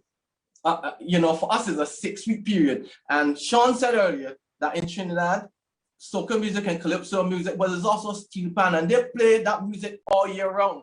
In Barbados, we don't have that kind of thing. It happens at crop over, and only about 4,000 or 5,000 people go around to more than one event at crop over time. We only get involved in crop over in the last week of crop over, so we are really not into it deeply. Right? If we're going to be talking, but let me rebuttal that, and it comes back to the earlier point where I made the point. And I'm speaking from a regional perspective, but we can also zone into a Barbadian perspective. We have put so much effort on import, but we have not necessarily capitalized on import. So okay, We are saying theoretically at the end of the day, we look at it from the crop over point of view that there's only the crop over period. We say, let's say June to end of August. But we have already understood and agreed to the fact that outside of that, events and culture still have a place. There are still people having boat rides, there's still having people having bus crawls, there's still having people having all types of activities. Understanding, of course, 100% the peculiarities, the size, the economy of scale. It cannot necessarily be cyclic. People can get bored, things can get stale, etc. But at the end of the day, there is enough time span that we can import people into Barbados and into the region based on what we have marketed as soca music or as our culture. Because at the end of the day, we've said it before, it is unique, it is authentic, and it's rich. And as I was saying to the group last night, if we have not realized what has gone on with the entire Black Lives Movement in the United States of America, where almost every single person around the globe from African descent is now looking and trying to find a way to channel back to their roots, we are going to stand to lose an enormous opportunity. I know Phil is on the call and he's on his way to Kenya, I believe it is. We're sending up diplomatic missions in Ghana, because the connections are there. So there is more outside of the Western world, there's more outside of the United States of America, there's more than Canada, there is more than Europe. There is the Far East, who I'm sure has never probably exposed. Now that's a whole other discussion on how we start the translations, but music and rhythm is infectious, so we will leave it there. But at the end of the day, we look towards Latin America, where I just mentioned at the end of the day, the beats are quite similar. We have said that soca cannot necessarily be exported or taken to the next level because persons may not understand the storylines or the beats, etc. Have we really done the research to prove that? Or have we just taken it as is because of where we have been delimited? We need to bring people in. For more than one reason, we have to bring them in. And from the time we bring them in and we expose more to the culture, you understand? The tourism product, I'm not trying to wear that hat right now, is something that's foreseen to be year-round, which means there's an opportunity at any point in time to inject culture into people from foreign nations on our land.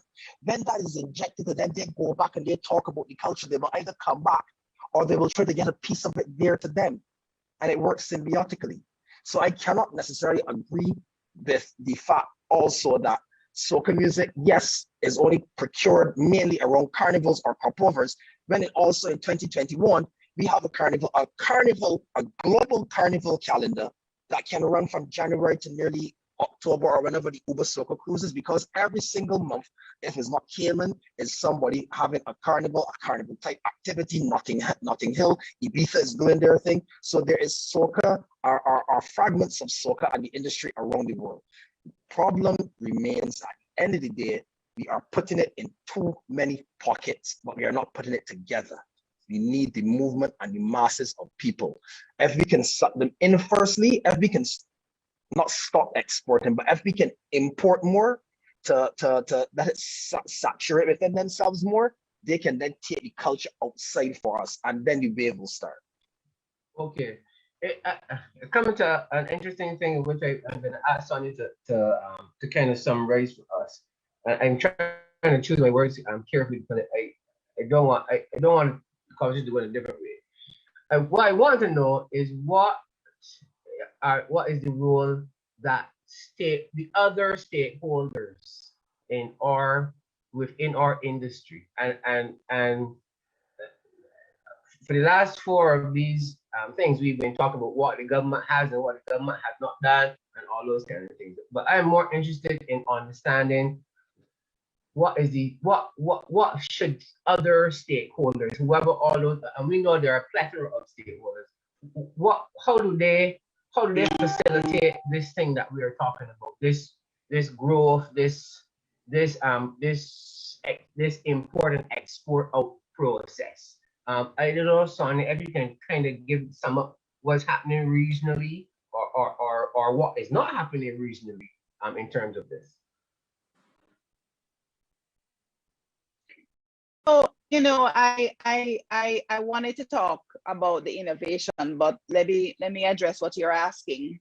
Mm-hmm. That one of the ways in which we even the innovation happening across the landscape in the Caribbean to get to the point you're making about these and what I consider to be public-private partnerships that are necessary to drive the industries and the cultural and creative industries that is strategic alliances. And I want to emphasize alliances by using two examples. One local, so Spice dropped a song recently with Sean Paul and Shaggy. It's been #1 on the reggae charts for a week now. And she made a strategic alliance with two of the, most popular dancehall artists, Shaggy and Sean Paul. That's strategic. That's a kind of strategic alliance. Let me also think of another kind of strategic alliance with Beanie Man and Bounty Killer in the Versus Clash. That there was a way that both artists in a certain level of maturity could consent to have a clash together for a global platform, which was one of the most popular, referenced in all of the write-ups on the Versus Clashes and so on. Strategic alliance again, because of course, we're not limiting ourselves to a local landscape, but more importantly, using the global platform of stakeholders to be able to innovate. So to answer the question, which has already been raised and answered, the digital is going nowhere. But let's for a moment think about some of the other stakeholders in the context of the industry. Some of these stakeholders include the telecommunications companies. What's the internet penetration across the region? And how does that help us to move forward or not in relation to some of these strategic alliances? You can be on a Versus Clash and your service gone. There's no internet, there's no capacity to broadcast. And I think that when we think about the stakeholders, we must in fact think about what I like to talk about as the entire ecology of the business, so that every single player is important and every single component of whether it's the teacher who's going to teach the students. One of the examples I also wanted to raise was we mentioned the cadets.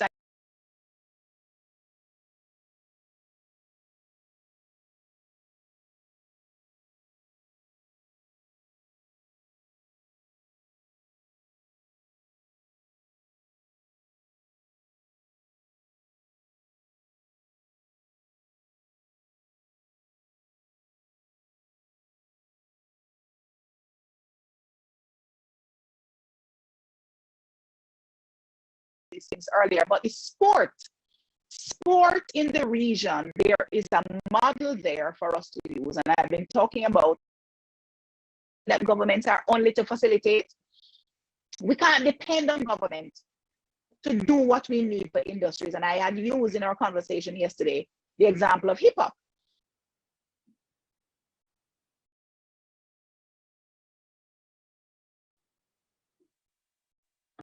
Well, I think she's lost. She's gone. I'm sorry. Well, it seems she's coming back.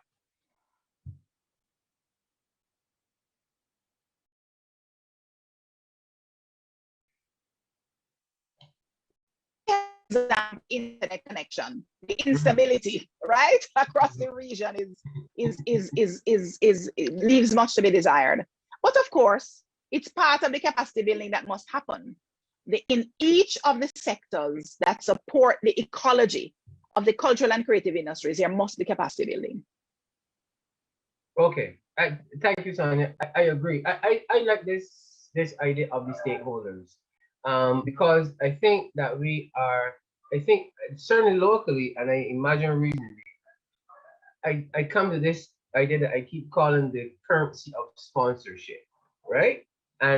Because in many ways, for example, okay, to use my own personal experiences, I'm a service provider with infrastructure, and quite often people have festivals or have events, and they come to me, and often they come to me at the very last minute. They will book their artists, they will work out their ticketing system, they will understand all those things, and then they will say, well, we need to have the infrastructure.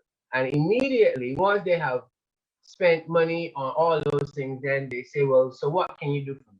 And inevitably, it comes to a place where I either become the villain because I say, this is the cost of my equipment and it can't do no better, or I am almost sometimes forced into be a silent sponsor, because if I want, you know, a lot of times is, if you want the festival to grow and if you want this, then you shall, right? And so immediately we are in this space now. For example, we are in this space now where there's no work in the industry. And as Sonny would have indicated before, telecoms plays a significant role in sponsoring many of the artists that are out there, in sponsoring many of the events that are out there. And many times that negotiation and how that benefits all of the stakeholders. Where are those stakeholders now in the conversation that relate to not even not even helping with whatever the Passcode, but capacity building and all those other kinds of things? I mean, where are those stakeholders, and what role are they playing in the development of our industry, other than, I would say, funding individuals, for example, or funding certain events, or where are all those things? Where are all those people, and how can we create an environment in the immediacy now that talks about building that capacity and building our industry, and looking for capacity building in the future with all these stakeholders at the table? Because in many ways, at the moment, a lot of the conversation that we are having is what we need to come together and lobby government. And yes, government is, I would say, in the region, I imagine, one of the biggest employers of events and entertainers out there. But also there are other stakeholders, and you know, what role can they play, do they play, and should play? RPB, I coming to you.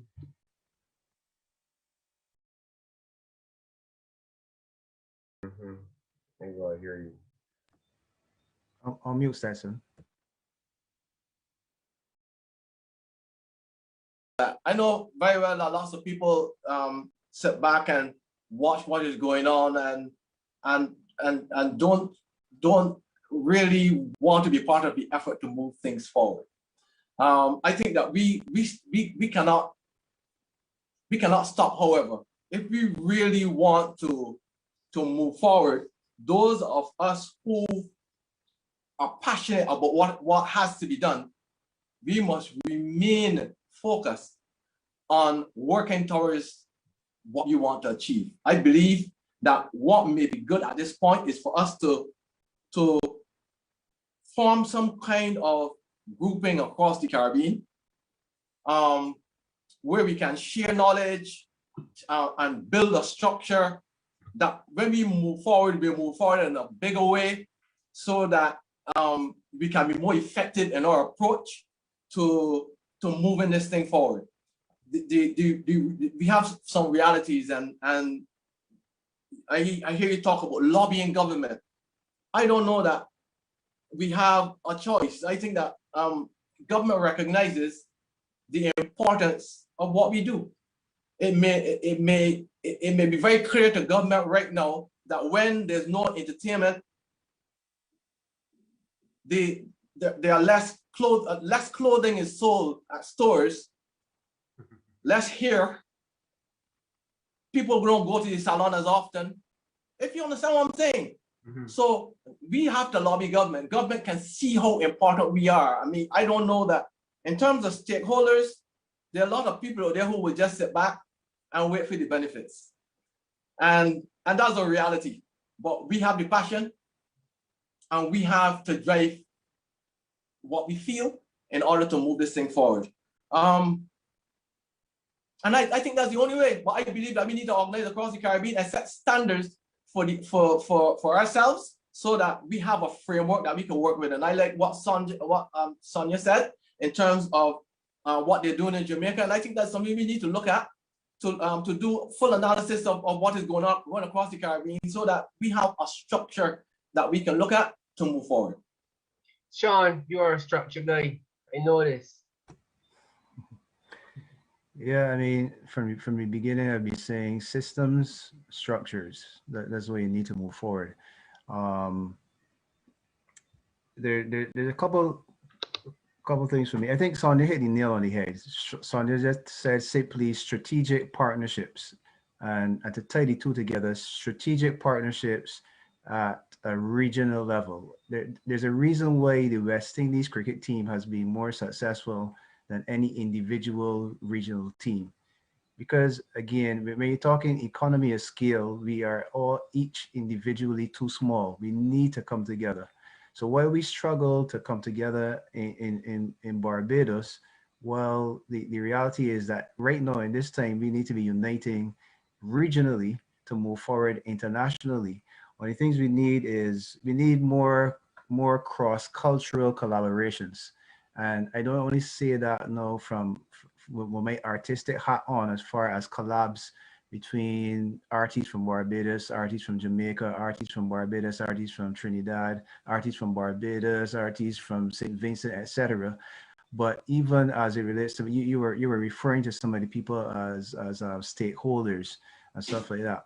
Again, and I can only speak of my experience. When I look at the Trinidad reality, not only is the music part of who they are, but when you look at we just talk about private-public partnerships.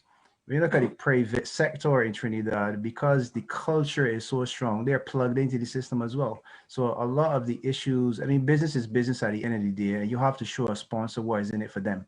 At the end of the day, that's what it comes down to. What is in it for me? That's what a sponsor is looking for. Don't care what product you have selling, that you want them to come on board to help promote. But culture still has a big role to play in that. And, Corey was saying we need to do more importing. I think, which I agree with, but I think that's like phase 2. Phase 1 is strengthening the foundations. What we lack is authenticity. What makes an artist impactful and successful on any level, anywhere in the world, is if he appears to be authentic. I can't say if he is authentic, but if he appears to be authentic, that is what sells. And I think TC mentioned it in the chat a little earlier. One of the things that is plaguing our industry, or lack thereof, is discipline. I've interacted with several artists within the last 2 years, and that's a major problem. It's a major problem. There's timelines that need to be met.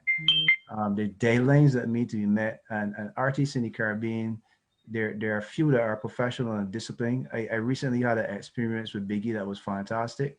I requested something in less than an hour. It was in my inbox, and I was working with a team of 8 artists, and Biggie was the only person that was doing that. In some cases, I had to wait 2 weeks later to get information from some of the other artists.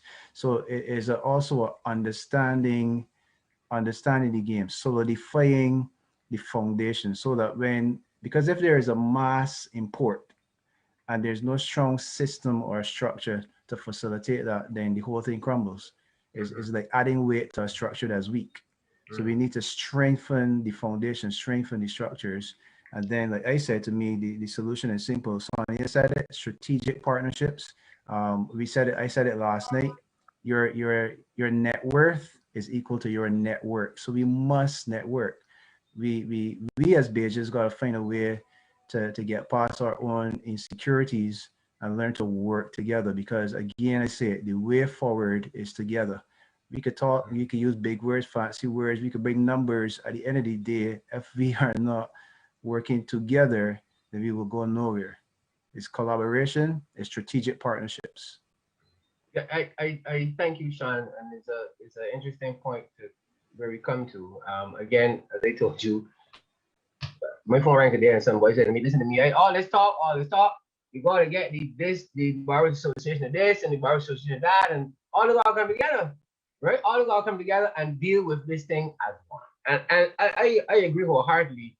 I do think that these different associations do first need to do capacity building within their own sector as a matter of priority first, right? Because it is easy to go up and register your name and pay for an article association and create an association. But when that association is coming, it really has to come with marketing and all of that. And that can only occur if it's strong and the vision exists and not only that, but there is benefit to the people who are within the particular organization, right? So I think there's a lot of work that we have to do internally as well, right? Internally in all the associations, so that when we speak, we are speaking from a level of authority and a level of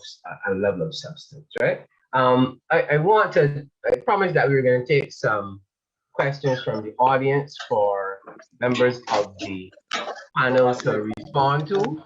I know that we are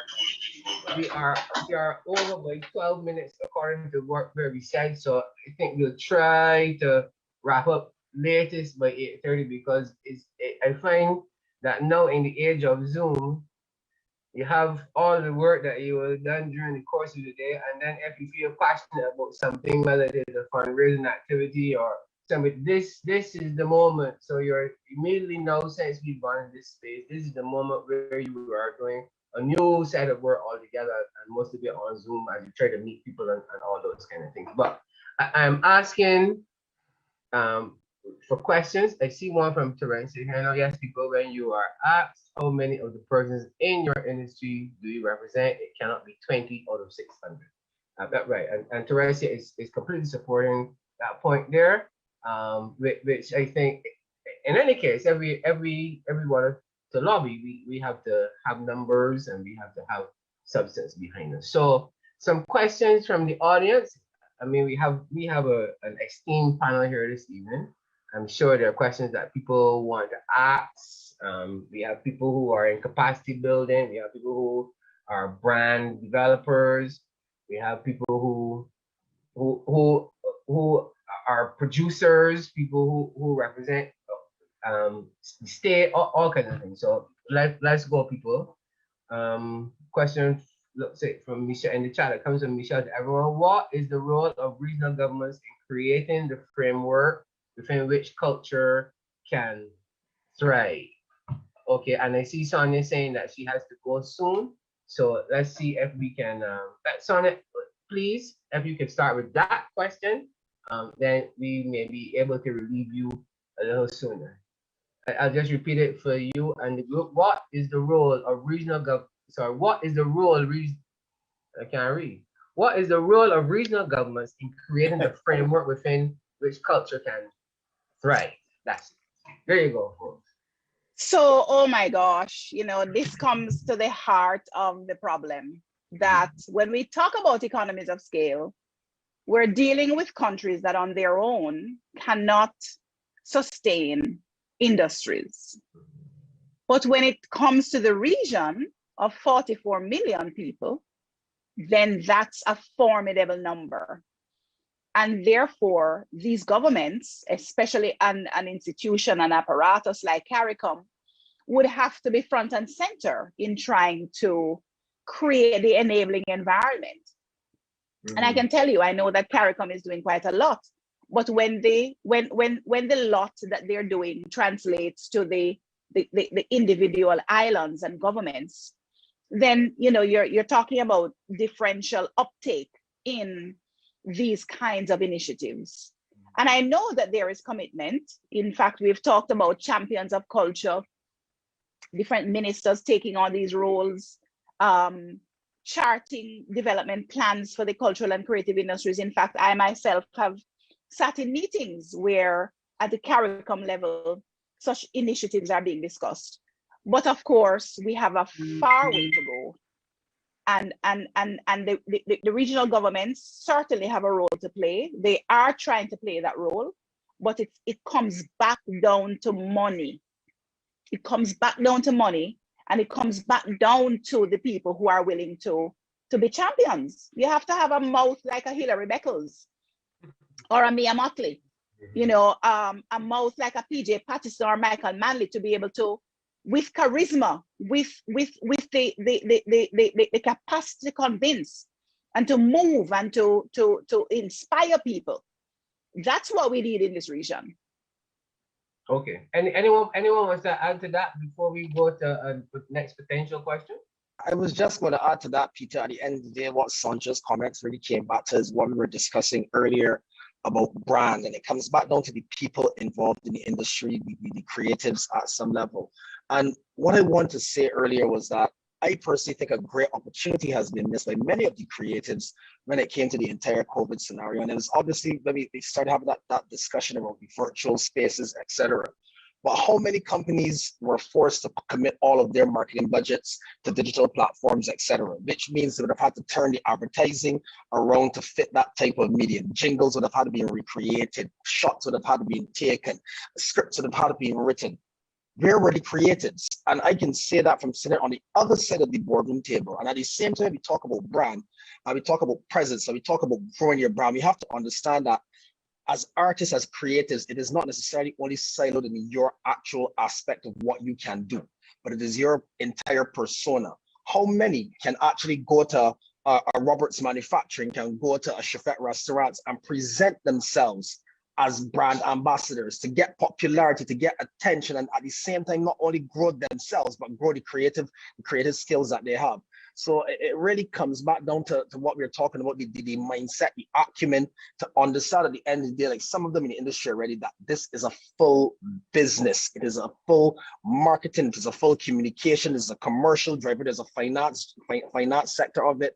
And you know, it's all about viability and it's all about sustainability. And if you cannot find ways to keep sustaining yourself, even with pandemics, even with volcano ash, you know, it is all about being a creative outside of your creative, is what I would say to that point.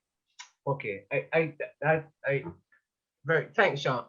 Thanks, Corey. I agree completely with that as well. I think it's important that we look at who we are from an entrepreneurial and business perspective as well.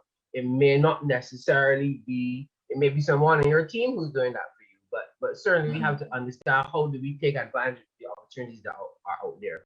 There's an interesting question from one of the members of the audience. I think this is the last one I'm going to take, and then I'm going to do kind of a wrap around with our guests and come to an end to this remarkable conversation. The question that I want people to respond to is: Do you think an industry can be created where 85% of the players are part-time creatives? And I'm going to throw it out to you, but I certainly want to respond to that myself. I am interested to understand where the 85% figure comes from. I know that there's a great perception that this is an informal industry, and I think part of the issue has to do with the definition of what the industry is and who creatives are, and how in defining those things, how you come up with how informal it really is. I remember actually maybe about 2 days ago, Sean was asking a question in one of the more general chats that we have that spoke about whether or not creatives were ready to be industrialized. I think that was the question, and I'll let you respond to it a little more, Sean. But I know for sure, certainly, that within my subset of the industry, there was a stage where we were 7 days a week, and when you came to festivals, probably 8.5 days a week. And so our part of the industry has been successfully operating businesses for quite some time. So, and I have to say, I very much think that I'm a creative, and so I suppose this comes back to your definition of who is a creative and who is not, and who's ready to be a creative and who isn't ready to be creative. And furthermore, what does it mean to be a creative? Or what is the definition of being a creative. I give that to the president of the Barbados Association of Creators and Artists. I think it goes beyond, when you speak of the creative industry, it goes beyond just creatives. You're looking at, for example, entertainment lawyers. That it's still a lawyer, it's still a profession, but it's within that framework of the music industry. As far as the question that was asked in the chat, Peter, was, are creatives ready for regularization? And the answer that was given is, whether they are ready for it or not, it is what is needed to drive the industry forward. So it's the direction that we have to move in. There's no time to be operating below the radar. If you need to get on the radar in order to move forward, then it is about what needs to be done now, not what is the comfort zone. And I think that's where the conversation was going there, or where I was pushing the conversation in the chat. It is but what is needed and not what is most comfortable, and which goes back to the simple thing again of discipline, one, passion, two, how serious are you, how bad do you want this thing. But back to your question, like I said, I think it is, or the question that was answered in the chat, is not so much only creatives, but when you say creative industry, for example, the BCC is not only teaching youngsters to sing and to play instruments and as far as drama, but they're teaching them the business of music as well. So as I think it was Corey that was saying before, you know, we need to start to build these systems in place internally in our people from 4 years old. We need to have cultural practitioners infiltrating, and I say infiltrated because it has to be strategic. It can't be haphazardly done or randomly done. So it must be, again, when we talk about brand and brand consistency, even this has to be consistent. So you need cultural practitioners consistently going into the educational institutions and sharing their knowledge, right? That was the main issue that we identified last night. There's a lack of sharing knowledge, sharing information, and it has to start at that very, very young age and stage as well, where what's the sense of a person dying with a huge amount of skills without passing that on to another generation. Exactly. Now, you might not see the link, but this is linked to us, to colonialism again, where you know, our ancestors passed on oral traditions, they passed on skills. We've become so Eurocentric that we think more individualistic. Again, going back to the person that mentioned Africa and getting back in touch with our roots. Culture is identity. You can't get away from it. Culture is identity. Our identity is rooted in Africa. So we have to make those links. We have to look at what the origin of our culture is, passing on information. How have we gotten so far away from passing on information? It's as simple as that. We can't go nowhere until the information is shared. Well, right. I'm gonna let you get ahead, no, but I just want to be that is one element of our Africa, is one aspect or one where which our culture evolves in. But as you know, the Caribbean is very multicultural, diverse, right? And so I think that is interesting, because I think we sometimes these nation states, because African is a dominant culture in our region. I think we need to open up a little more and look at it. I don't want to lose you guys, and I don't want to drag on too long. So I want to throw this question out to people, and then there are two notes I want to make so that we can wrap it up. I want to ask you guys now on the panel, just really quickly, how do you sum up the way forward? Not even so much out of the pandemic, but the way forward for culture and culture industries in the region. That's the question that I have, and I'm asking everyone to respond to that. I just want to comment quickly though on the educational aspect of it. Sure. Because when you mentioned just now about getting into schools and so on, this is where there must be an embrace from, say the Ministry of Education. How do they view culture in the first place? Do they see culture as important enough to be in schools at that age? Correct. And all these are things that, all these are barriers that we would need to break. And this is why earlier I spoke of a warmer embrace from the powers that be for what we do in order for this thing to really grow. In terms of going forward, I believe it's very important that we organize and put structures in place. And build capacity. There's no other way to go forward. I mean, you mentioned stakeholders, but there are going to be a lot of stakeholders who are not going to come forward. But you just can't become despondent and not go forward. I think we need to organize across the Caribbean, set standards so that, you know, for our entertainment and so on, so that we know exactly what we have. We need to do proper analysis of the economic impact of what we do.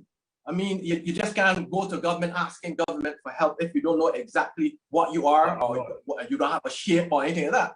So we need to put all these things in place when we are going forward. So I think the way forward is to organize, structure at home and across the Caribbean. And I think that once we start that, all the other stakeholders who may not want to come and let their voices be heard now would eventually get on board. Yeah. I think that once you keep the wheel going, I think eventually the rollout they will be rolling so heavily that they will come on board. So I think that we're onto something here, and I think that we need to build capacity to move forward. Okay, so Sonia, can you jump in here, and then I'll come to you, Corey.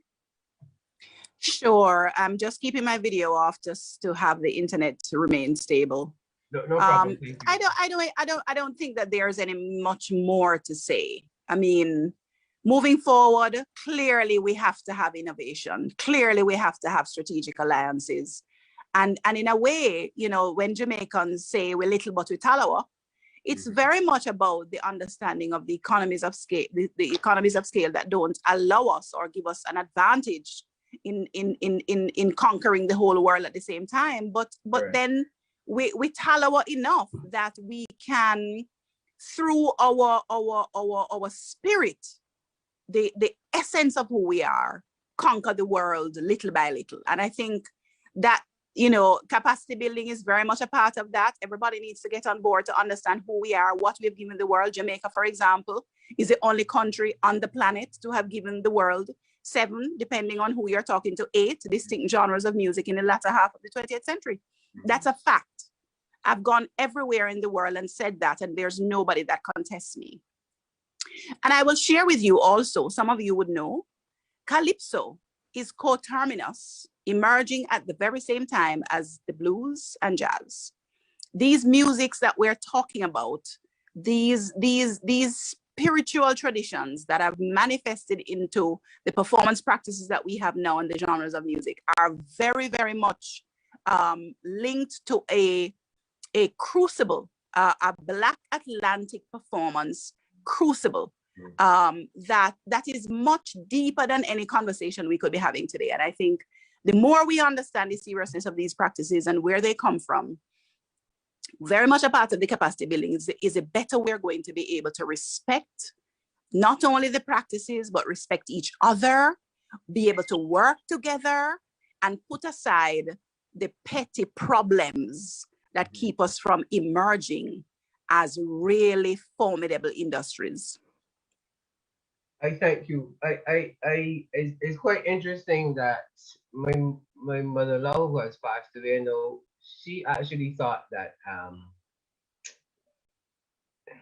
that the Spooge legend of Barbados, she ultimately thought he was Jamaican. She when she arrived in Barbados, and I told her that he was not a Jamaican. She could not understand, because he was so popular in Jamaica during the development of ska and all of this. Pardon me?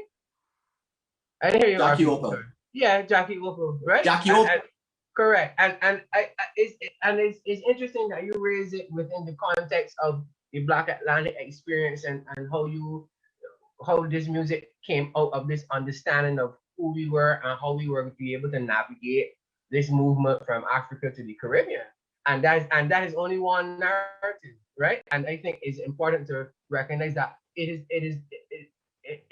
is these journeys and these themes that link us inextricably together all the time. And maybe that we must rechart our trajectory back there if we are going to go forward within the context of presenting ourselves to the world. Corey and then Sean. Peter, thanks. And funny enough, I was actually going to mention Jackie Opal earlier and ask the question, you know, should he not have had that unfortunate demise? Could he have been our Bob Marley or our Rihanna how many years ago? But just answering the exact question as the way forward, and I think we've all summed up where the way forward is.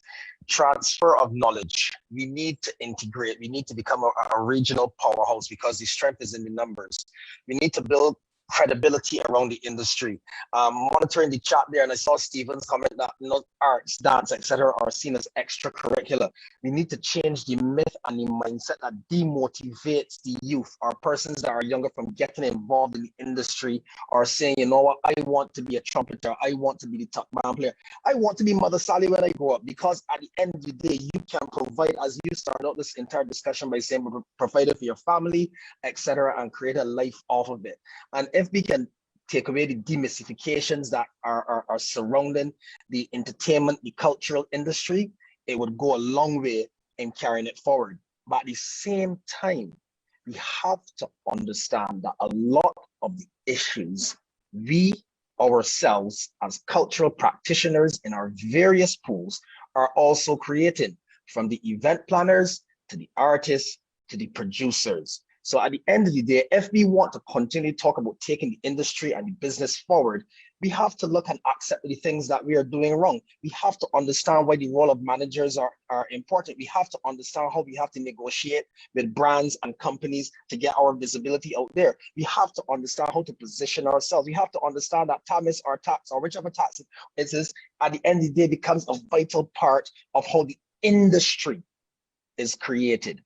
And I think if we look towards those touch points, benchmarking, integration, credibility, we would be well on our way to developing the industry maybe 50, 20 years from now, or even sooner, depending on how proactive we are. And that's what it depends on, because at the end of the day, it depends on proactivity. Some people will say, and I will say straight and plain, have only seen it in one way. And I would like to think, and I mean, some of them obviously know my day job, where I have seen tourism now from a different standpoint, as opposed to how many have seen it for many years. If we do not start to look at it once again and pivot and be nimble at this point in time and stop saying this can't work and that can't work and that happened 10 years ago and that happened 5 years ago and this ain't happening. No. The game has changed. The landscape has changed. The landscape has changed to such a fact that at the end of the day, we have this entire social media network where any artist can be picked up by any global brand. What is going to happen to the next artist when a global brand slides into your DM? And people think it as a joke, but that is how the entire world is run. The social dynamic is run. Are you going to be ready to have a discussion with a brand manager in Antigua or in Dominica, or guess what, in Belgium? And if you are not ready, you have lost not only for yourself, but for the entire industry. Corey, thank you. Very relevant. Sean? Hey, yeah. Like Sonia said, I think we've already identified what needs to be done. Is already identified. Your net worth is equal to your net worth. There's a need for strategic partnerships. If I were to put it in one phrase or one statement, I've said it already. The way forward is together. You're dealing with a deep issue. You're dealing with mindsets.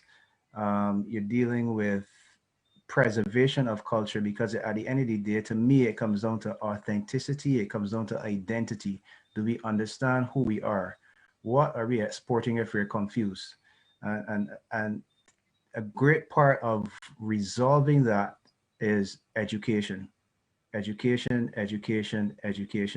We all need to humble ourselves to the point where we're willing to be taught. I believe that I am a student for life. The last thing that I would say, and Peter, you know, this is my reality, is because something has not been done, it doesn't mean that it cannot be done. I've Correct. proved within Correct. this nation many times that because it has not been done doesn't mean it cannot be done. Like Mike said earlier, once we have the passion, once we are willing to humble ourselves and to work together, these things that we are talking about need to be actioned. Talk gets us nowhere. Talk is good, but once we put it into action, then that's where we would get somewhere. And the way forward, simply again, is together. More collaborations, not only among artists, but among artists as well. But we need that private public partnership as well going forward. Folks, thank you very, very, very much. Not only to the panel, but to the numbers of people who have stayed consistently over the course of the last 5 of the series that we have been doing at the Barbados Association of Event Professionals, along with the Barbados Service Coalition Industry. I think I got that right or wrong, maybe. There are a couple of things I want to say before we run off. One, in the chat, Terencia would have indicated that there are people who are interested or so inclined. She said that there's a forum that is being put on by Barbados National Art Gallery next Thursday, and the board is seeking to engage Barbadians on the what a National Art Gallery means to Barbadians, and this is about visual arts now. And this is, to me, this is even more incredible because I think one of the things that we've identified for the longest time in terms of visual arts is the fact that there's no national art gallery. And I know that in many ways what has happened is that a lot of the significant art is housed in the central bank based on the purchase price, but it's important that we also look, have our say in terms of that. That is one. And then the second thing I wanted to say is that in the group chat is a GoFundMe for a dear friend of mine and a colleague who is experiencing, as everyone else in St. Vincent and across Eastern Caribbean, the impact of the volcanic eruption. If you can be in any way inclined, if you have family that, if you want in some way to contribute, this is a good example. You can go to that GoFundMe. She is a deputy principal of a secondary school in the north of the island in St. Vincent. And at the moment, there is a container of food stuff, clothes, and all kinds of other important pieces of important stuff that we would like to be shipped from Maryland to St. Vincent and the Grenadines. So I encourage you in some way, as we talk about capacity building and our brothers and sisters, to see there where you can contribute in terms of that too. I have to read some stuff that Michelle is sending to me. So just give me a moment. Let me pull it up for certain. But as I say, it has been a real honor to be a big part of this process. This level of conversation, I would hazard, has not gone on in our industry for quite some time. And the BAEP wants to thank the Barbados Coalition of Service Industries. It wants to thank the steering committee. It wants to thank all of the panels who have contributed in the last five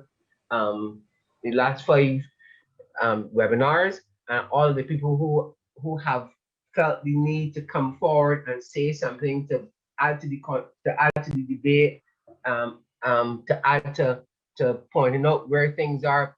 Like, I'm hoping, as we spoke about here, that we take this momentum forward and get behind the associations, continue that debate, make sure that those associations now are robust in terms of what they are offering and what they can do and what we can do in terms of capacity building internally, and also that we look around the region and see where those strategic alliances can be, and also where education and training and all those things can further inform our industry and our craft and our people as a whole. Thank you very much.